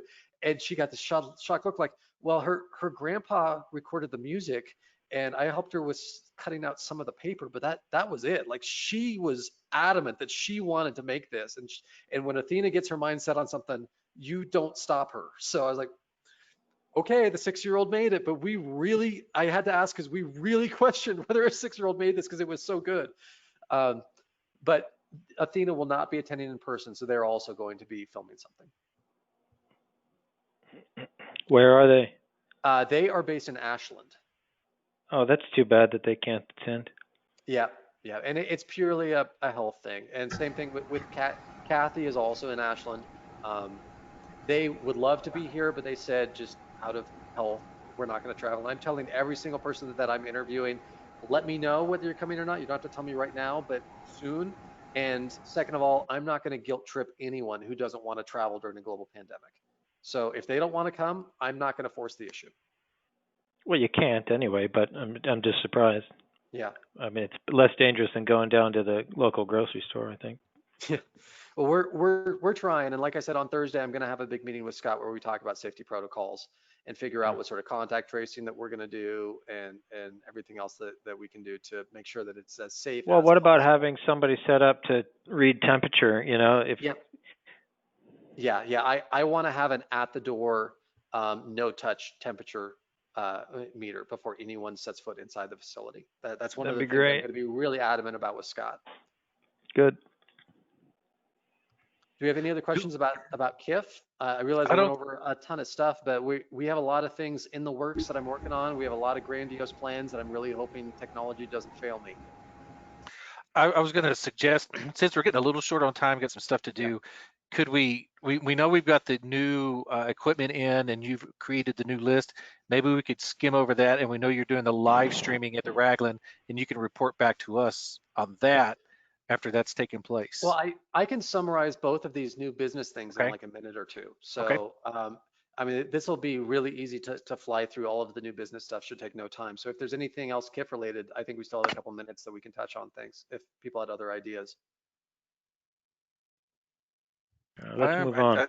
Yeah, I think let's move on. I know I will say that a lot of Halloween candy's out now, so if you want to do a little Halloween theme thing for Saturday night for the horror movie, maybe I think they've already shipped all the Halloween candy because they know there's going to be reduced numbers of kids going out this year, so they're trying to get as many sales as possible.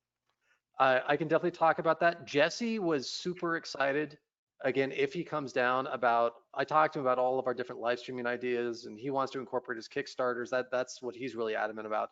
But he's totally down for helping out in whatever way that we can and making the event special and cool and bringing in different stuff. So if he can make it, it should be really fun doing Frank and Zed. And I Yeah. love the fact that we can throw in a dinner break in advance so that we can get kind of the midnight movies crowd come in because Frank Zed as a standalone is fantastic. Frank Zed as part of a greater context is an oddball that doesn't necessarily fit. So having that kind of buffer in there before Frank Zed comes on allows us to maybe get in a different crowd that would Sure. appreciate that Just more than the. curious, will he bring any of the puppets with him? Oh yeah, yeah. No, we Cool. talked about that. He would be able to bring most of the puppets down and some of the set pieces and all that, so that we could really decorate out the lobby and have some stuff on stage. So yeah, Jesse is super excited to participate. The problem is that that weekend is his wedding anniversary, and so he's trying to convince the wife, can I go down to Klamath Falls and leave you at home during our wedding anniversary? Okay, let's move on to new business. Okay. Equipment inventory and checkout procedure. So like I said, I couldn't find anything as far as a procedure goes for how people actually check stuff out. I don't know if there were forms that just got lost in the transfer from Jesse to myself or what, There but I were, couldn't. Okay. I think they did. I don't know where they went, but there was a protocol and a whole disclaimer and all that kind of stuff. So Okay. it's good that you remain. So I had nothing to work off of, so I just created one from scratch. So that's page 33 of your packet. You can see the rental agreement that I came up with. I think it covers us as far as stating up front that we're going to check condition when things are checked out. We're going to check condition when things get checked in. People have to give us contact information, driver's license, passport, social security, stuff like that, so that we can track them down if need be, and then set a firm return date on everything as well. Okay, just to touch on the ID, it's so easy to go out and get a fake driver's license. We really got to be vigilant about that, and maybe there should be multiple ID, and maybe I would research that as to how other people are doing that to make sure. Maybe they have to leave a credit card number. Maybe we verify that it's them and that's their credit card, something like that. But I've seen too many nice cameras get ripped off when it was just too easy to go in there with any old ID and then take it. Well, and part of the checkout criteria is that they must be an active paying Klamath Film member on top of that too. So we would have already received a Yeah, payment so that's a from them. form of ID. Yeah. Well, let me ask this. Regardless, regardless of, whatever we have them sign in terms of liability, the equipment should be insured. And until it is insured, I wonder, I have insurance over here because, I got a whole server room and, all of that stuff for all of my equipment. And I wonder if you want to store it here, my insurance would cover it in case anything happened to it. It would cover it likely if the problem happened while it's there, but not when somebody checks it out, unless you don't tell your insured. Well, I don't know. Maybe it's written into your contract, but that would have to be. They're going to want to know how the equipment's used, and as soon as you say it's getting checked out by all these people, that rate's going to go way up. Yeah, that's probably true. It is something that we need to look into. It's definitely a thought. I've been more active with just kind of getting everything logged and inventoried, make sure that we have serial numbers of everything and creating the criteria to be able to check out than looking at insurance. Mhm. But it was something I definitely wanted to delve into going forward now that we have some nice gear. Yeah, well, some of this, at least, some of the really pricey stuff should be insured. Yeah, yeah. If nothing else, the Blackmagic Pocket Cinema 4K camera should have some kind of insurance on it, and the lens for it. Yeah, a few other items, Yeah. high expensive items. So I know it comes in kind of small print, but starting on page 34, you can see the new inventory log. And this is basically just a spreadsheet that I've created where I've taken photos of every single item that we have available for checkout, as well as stuff that is not available for checkout. That's just Klamath Film personal gear. Separated out into categories. I put a price tag on everything, basic description, including everything that's inside the bag or the box, so that we can track exactly, like down to the number of screws that are in the bag or box, so that we know that whatever gets checked out is exactly what's coming back.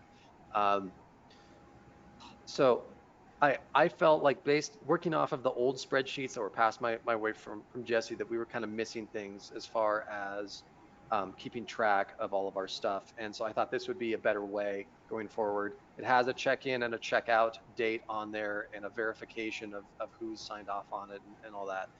So that's pages 34 through 37 of the packet. And then additionally, starting on page 38 is the stuff that we have in our collection that is not available for checkout. That's for our use internally. I've gone through and I've tested out all of the new stuff as well as some of the older stuff in our collection. There's a couple things I haven't had a chance to test yet, and a couple things that just came in the mail yesterday that are not part of this inventory yet, but I will get those added in soon. But I think this makes it a lot easier to also present to members. We didn't really have something because I would get inquiries saying, hey, what do you have available? And be like, oh, well, we got cameras, we got this, we got that, but kind of nondescript. This gives people opportunity to visually see what we have available. I want to build something into the website where people can do like almost like an online checkout Yeah, or let's just do a web database. Mm, yeah. It's not hard. Yeah, so we need to create a subpage in WordPress that would, if nothing else, have all the photos and descriptions and then say like contact us directly for checkout procedures and to acquire equipment and stuff like that. And in there we could do a whole acknowledgement of I understand this, this, and this. Right, But I thought it was important that with all of the grant dollars that I spent on stuff that we kind of get squared away exactly what we have right. and get a better inventory going forward. So that's what those pages are. It includes some of the stuff that I bought that I was thinking would be useful for events, not just KIF, but also when Third Thursday comes back, we always have a booth for that.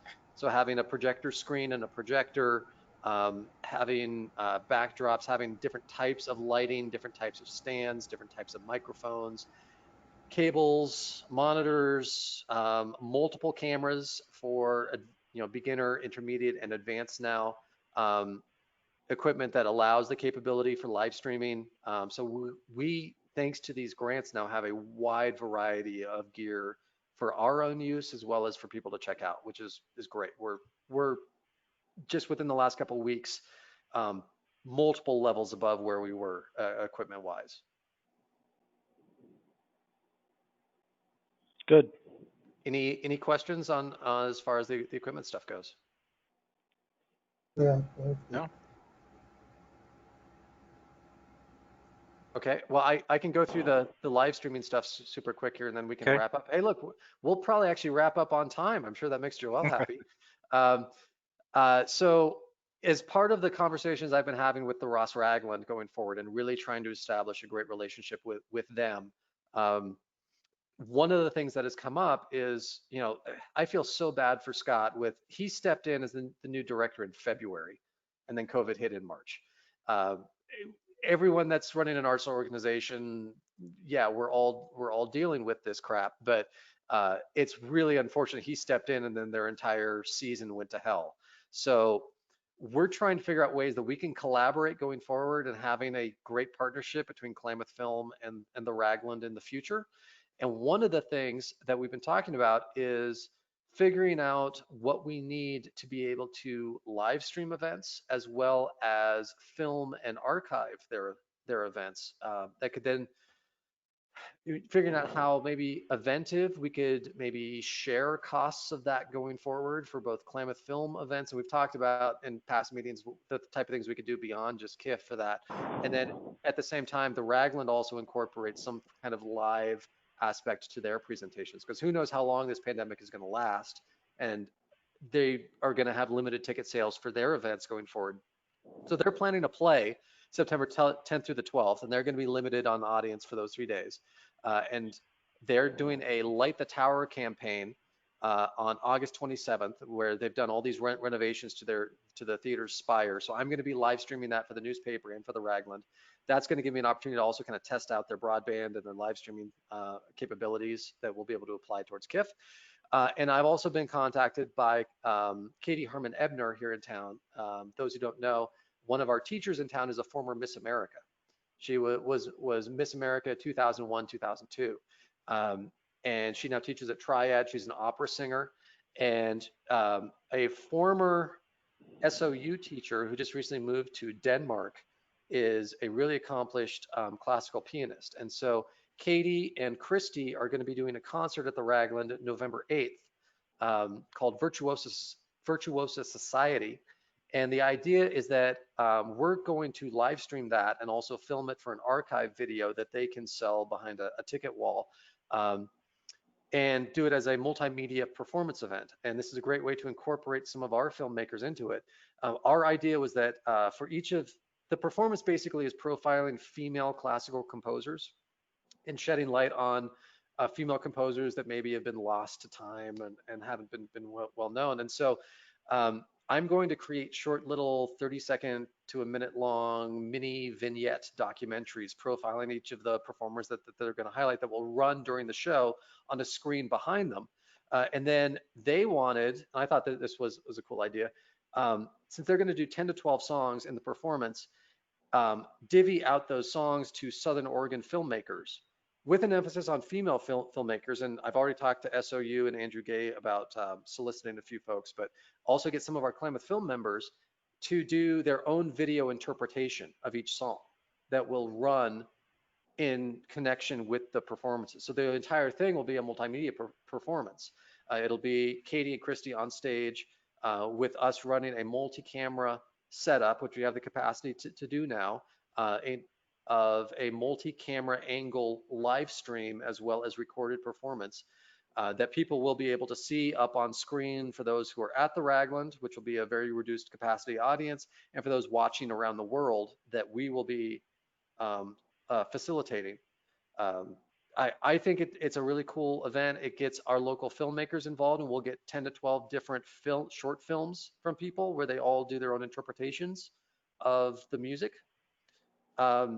And it also kind of sets a tone of a relationship that we'll have going forward with the Ross Ragland to be able to do events there, probably share expenses. I'm sure this will help as far as negotiations go for rental of the theater. So I'm working hard to try to get a really good working relationship with the Ragland. And one of the things that we're going to do to help them out is live stream. And it also kind of puts us on the map as being the go-to on a local level for anyone who does live streaming events. I got solicited on a personal level to, just in the last couple of months, live stream a wedding, live stream high school graduation events, and these were paying gigs, and they could be Klamath film paying gigs. It could be another way that we add to our overhead. So I see this as a really beneficial relationship to promote our live streaming capability and to have equipment in place to be able to live stream stuff. So that's the Virtuoso Society and the Light the Tower thing, and just kind of where things stand with the Ragland. Sounds good. It does sound good. I'm glad they're working with us Yeah, so well yeah, this year. That's a great relationship. yeah. PBS, like I said, they're in a couple days. They're going to be doing a whole story on what we're trying to establish and how we're trying to function in being arts organizations in the age of COVID. So we're going to get some added free promo there as well. Anything else that we need to talk about that we haven't touched on? I always put in other business. Court, do you have any sort of update on the Yeah, guide real that you've quick. been working on, or anyone else have Yeah, stuff that real we need quick to on go over? that. Yeah, I had a bunch of updates on the location package. I was supposed to have that up for you to look at the end of the month, but I've been sick for a couple of weeks, Oh, so sorry to I hear just that. got back to it yesterday rather. But it'll be done by the end of this month. So, and that will take care of all of the, basically I have a, a building database added to it. So people can actually look through for certain kinds of housing, certain kinds of buildings, all of that stuff. And the last thing, real quick, I sent out about 40 emails to try and set up some shoots for regions in the area, and I haven't received a single response. So I think I may have to do this the old-fashioned way and either get on the phone or go and see people. And so I'm probably going to have to see the availability of the interns to help out with that. Yeah. Well, Because yeah, the interns' terms end in mid-September. Uh-huh. I mean, Amber can speak more to this than I can, but the the fall term for Oregon Tech officially starts, I think, the day after our film festival. So right now they're getting credit hours for the summer term. So as soon as the film festival ends, their services end as well. Yeah. But I'm definitely putting them to work, and I know that you've thrown some stuff their way too is great. Once we get past the film festival, I'm going to have tons of time to be able to help you on this project. So I will be able to dedicate stuff to just between the film camp and the film festival. I'm sorry, man. Yeah. There's not enough hours in the day. Yeah. Completely understood. Yeah, Uh, mo- but moving, I still expect to have it all ready, for, we still have till the end of the year. Yeah, that's Mhm. plenty of time, to get it done. I'm just kind of 2 weeks behind where I wanted to be. Sure, sure. Curtis, you wanted to say something? yeah, do we have like about a 15-second PSA, something we can run on Eventive that says, if you want to donate to Klamath Film, a little pitch that can be thrown, a 15-second pitch every now and then throughout this festival, so that even if people aren't, maybe they're getting a free pass or something, maybe they like what's going on and say, yeah, I got a little bit of money I can donate here. Do we have like Uh, something like that? That's a great idea. That would be super easy for me to make, and I can add that to all of our pre-rolls so that it runs before every single film. Okay. And I will talk to the Eventive folks when we have our meeting in the next couple of days and see if maybe we can add like a PayPal donate button or some kind of donate button on our film festival page. That would be great. And like I said, no more than 15 seconds. It just short little just promo for us. It's you. I'm the executive director, and just go from there. Uh, Mark, since you are the marketing guru, do you have any suggestions on that? I'm sorry, I was muted. I would suggest that, yeah, I like the idea of, the officials were creating those little 1 minute things. It's almost like Yep. a take out of one of those. Maybe there's like a boom, boom, boom, boom, boom thing where like you're showing just some quick footage and then the pitch for the fundraising. I think it's something. Why don't we talk about it and figure out the best format? I really like the idea where it's like a teardrop of the brand, if that makes sense. Yeah. Um, And I did make one promo video about our features. Mark has been pestering me about making more promo videos, which has been on my list to do. I want to do it. Just the film camp kind of brought all everything else kind of came to a halt to make sure that the film camp got squared away as far as promo videos. But now that I'm past the film camp, I can put more time towards video editing. Yeah, I really think it's good, and what I like about it is it lets the festival it lets the film speak for the festival. It's not too over the top, but it's a nice subtle way of recognizing it. But I think in the fundraising piece, we'll have to have obviously a much more direct ask. But I do like Didn't you think the visuals worked really well, and it's a nice little montage of what's involved in the festival, shorts, features, a little bit of humor in it. It's really good. I think you did a great job. Oh, thank you. Well, I'll be making more videos because I can knock those things out relatively quick. So I'll be making a lot of promo videos and things for our Instagram and whatnot to try to entice stuff, especially doing the whole Eventive connection. We need to get the schedule kind of announced and ticket sales up and everything before I really ramp up all of that stuff. But I will be getting to that in the next couple of days.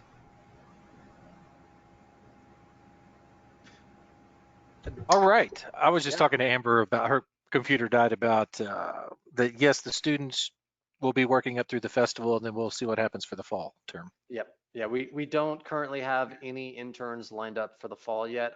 I certainly hope that Michael wants to continue because I think Michael has done an absolutely incredible job. Um, Haley is not doing as many hours for us as initially thought, and that's partly my fault because I helped her get a job with one of our Klamath Film members. She became the assistant for Lisa Gabriel, who is a filmmaker down in Southern California, but is from here, and she's a Klamath Film member. So Haley had to reduce her hours for the sake of working for Lisa, but I'm not going to fault anyone for getting them a job working in film. Um, she's still working for us, but not as much. I'm having her do things like prep some of our slides and do some of the legwork of info gathering and visuals that are going to go into the program. And I'm also having her do some of our filmmaker interviews just when it doesn't work out in my schedule. Sounds great. I'll just let everybody know that I am heading back to Texas Friday. I am not renting any place in case everything falls apart like it has at UNC and Notre Dame. And then I'll just be right back in my van with a van load of my guitars and amps and head back this way. I've got them all in storage and I can't wait to get them out. So, but yeah, I'll be going Friday. I don't know how long. I don't know what's going to, who knows? Who knows what's going to happen? Oh, right now they're planning to open in-person classes there? Yes, at Texas Tech, they're having in-person classes. There's some online. Lubbock is a very, very conservative place, but I think Klamath is probably even more conservative. But at least here, people wear their mask and do what they're supposed to do to keep businesses open. And in Lubbock, they're nut jobs. They're really crazy. They're resistance. It's still a hoax. You get a bunch of those kind of people. They went out and had a stupid parade of death to businessmen thing because everything was being shut down, and they're all driving around with no mask and doing they're just really weird down there. So, and it's a very, very partying college town when the kids came back. So when the kids come back, and everything I've been seeing is these massive house parties and everybody just crammed in, no mask. So we'll probably give it 2 weeks, you'll have a COVID explosion there. Yeah, just like the UNC. Curtis, I am not a teacher myself, but I come from a family of teachers and I live with a teacher. And I've been monitoring things very closely. And my educated guess is everyone who's been pushing for getting back together within 2 to 3 weeks, that whole concept will collapse and everyone will go back to online stuff. So, well, I'm not teaching there this semester, but I'm just doing my archiving stuff. But they've got us on these weird staggered schedules. And I was like, it makes more sense to have my full-time processor in there full time and me working remotely, handling all the grants and the things that I can do and digital files. But some people get it, but it's all about the money right now. They've got to get up to a certain point where certain levels of tuition are not refundable, and then they can go online. And that's going all around the country right now. Universities, they got to get to a certain point, and then they can cut it. Well, I certainly hope that you're around so you can help us out and you can be part of the film festival. But I had already anticipated that you weren't going to be here come September. And I don't think that I will be, but I'm also going to see my doctor the very first thing when I get back to see if I can't get ADA application approved to work remotely so that I don't have to, because I've got some health issues. So I'm just like, we're going through the exact same thing in this house because Heidi right now going through cancer treatments and chemo. Her next chemo treatment is tomorrow, and the first one really kicked her ass. So we're trying very hard to have her teach online for the entire year. And so I get it. We certainly hope that you're around, but I totally understand if we don't see a lot of you going forward. Okay, but I'll still be here at the meetings. So, and I will be at the film festival no matter what. So. Yeah, because I have that option. Yeah. Okay. I'm planning to book a room, Kurt. So you'll have me to kick around while I'm there, so I can help out on the ground. Hopefully, knock on wood, if I come down. Yep. Well, let's all just hope that there's no new mandate restriction that shuts down all of these in-person plans entirely, because that could come down at any second, and it completely shuts down everything as far as an in-person event. So best we can do is just plan, and if there is a new restriction, pivot to whatever. So I'm glad that we have all the online stuff, and that's why I'm putting such an emphasis on it, and why I'm trying to do so many virtual things, so that people still get the film festival feel, even if we don't get to present it in person. Yeah. Okay, well, I'm going to make a motion that we adjourn for today. And second? Second. All right, Chris has a second. So if that's all, then I guess just keep us informed through emails, Kurt, and we'll see how things pan out here in the next couple of weeks. Yeah, good job, everyone. Kurt, good job. Things seem to be happening well. So keep it up. Good night, everybody. Chris, okay. Helped out with I would just say 100% thanks for that. Thanks, Kurt. You're working incredibly hard. Really, really, really appreciate it. Thank you, everybody. Thank you.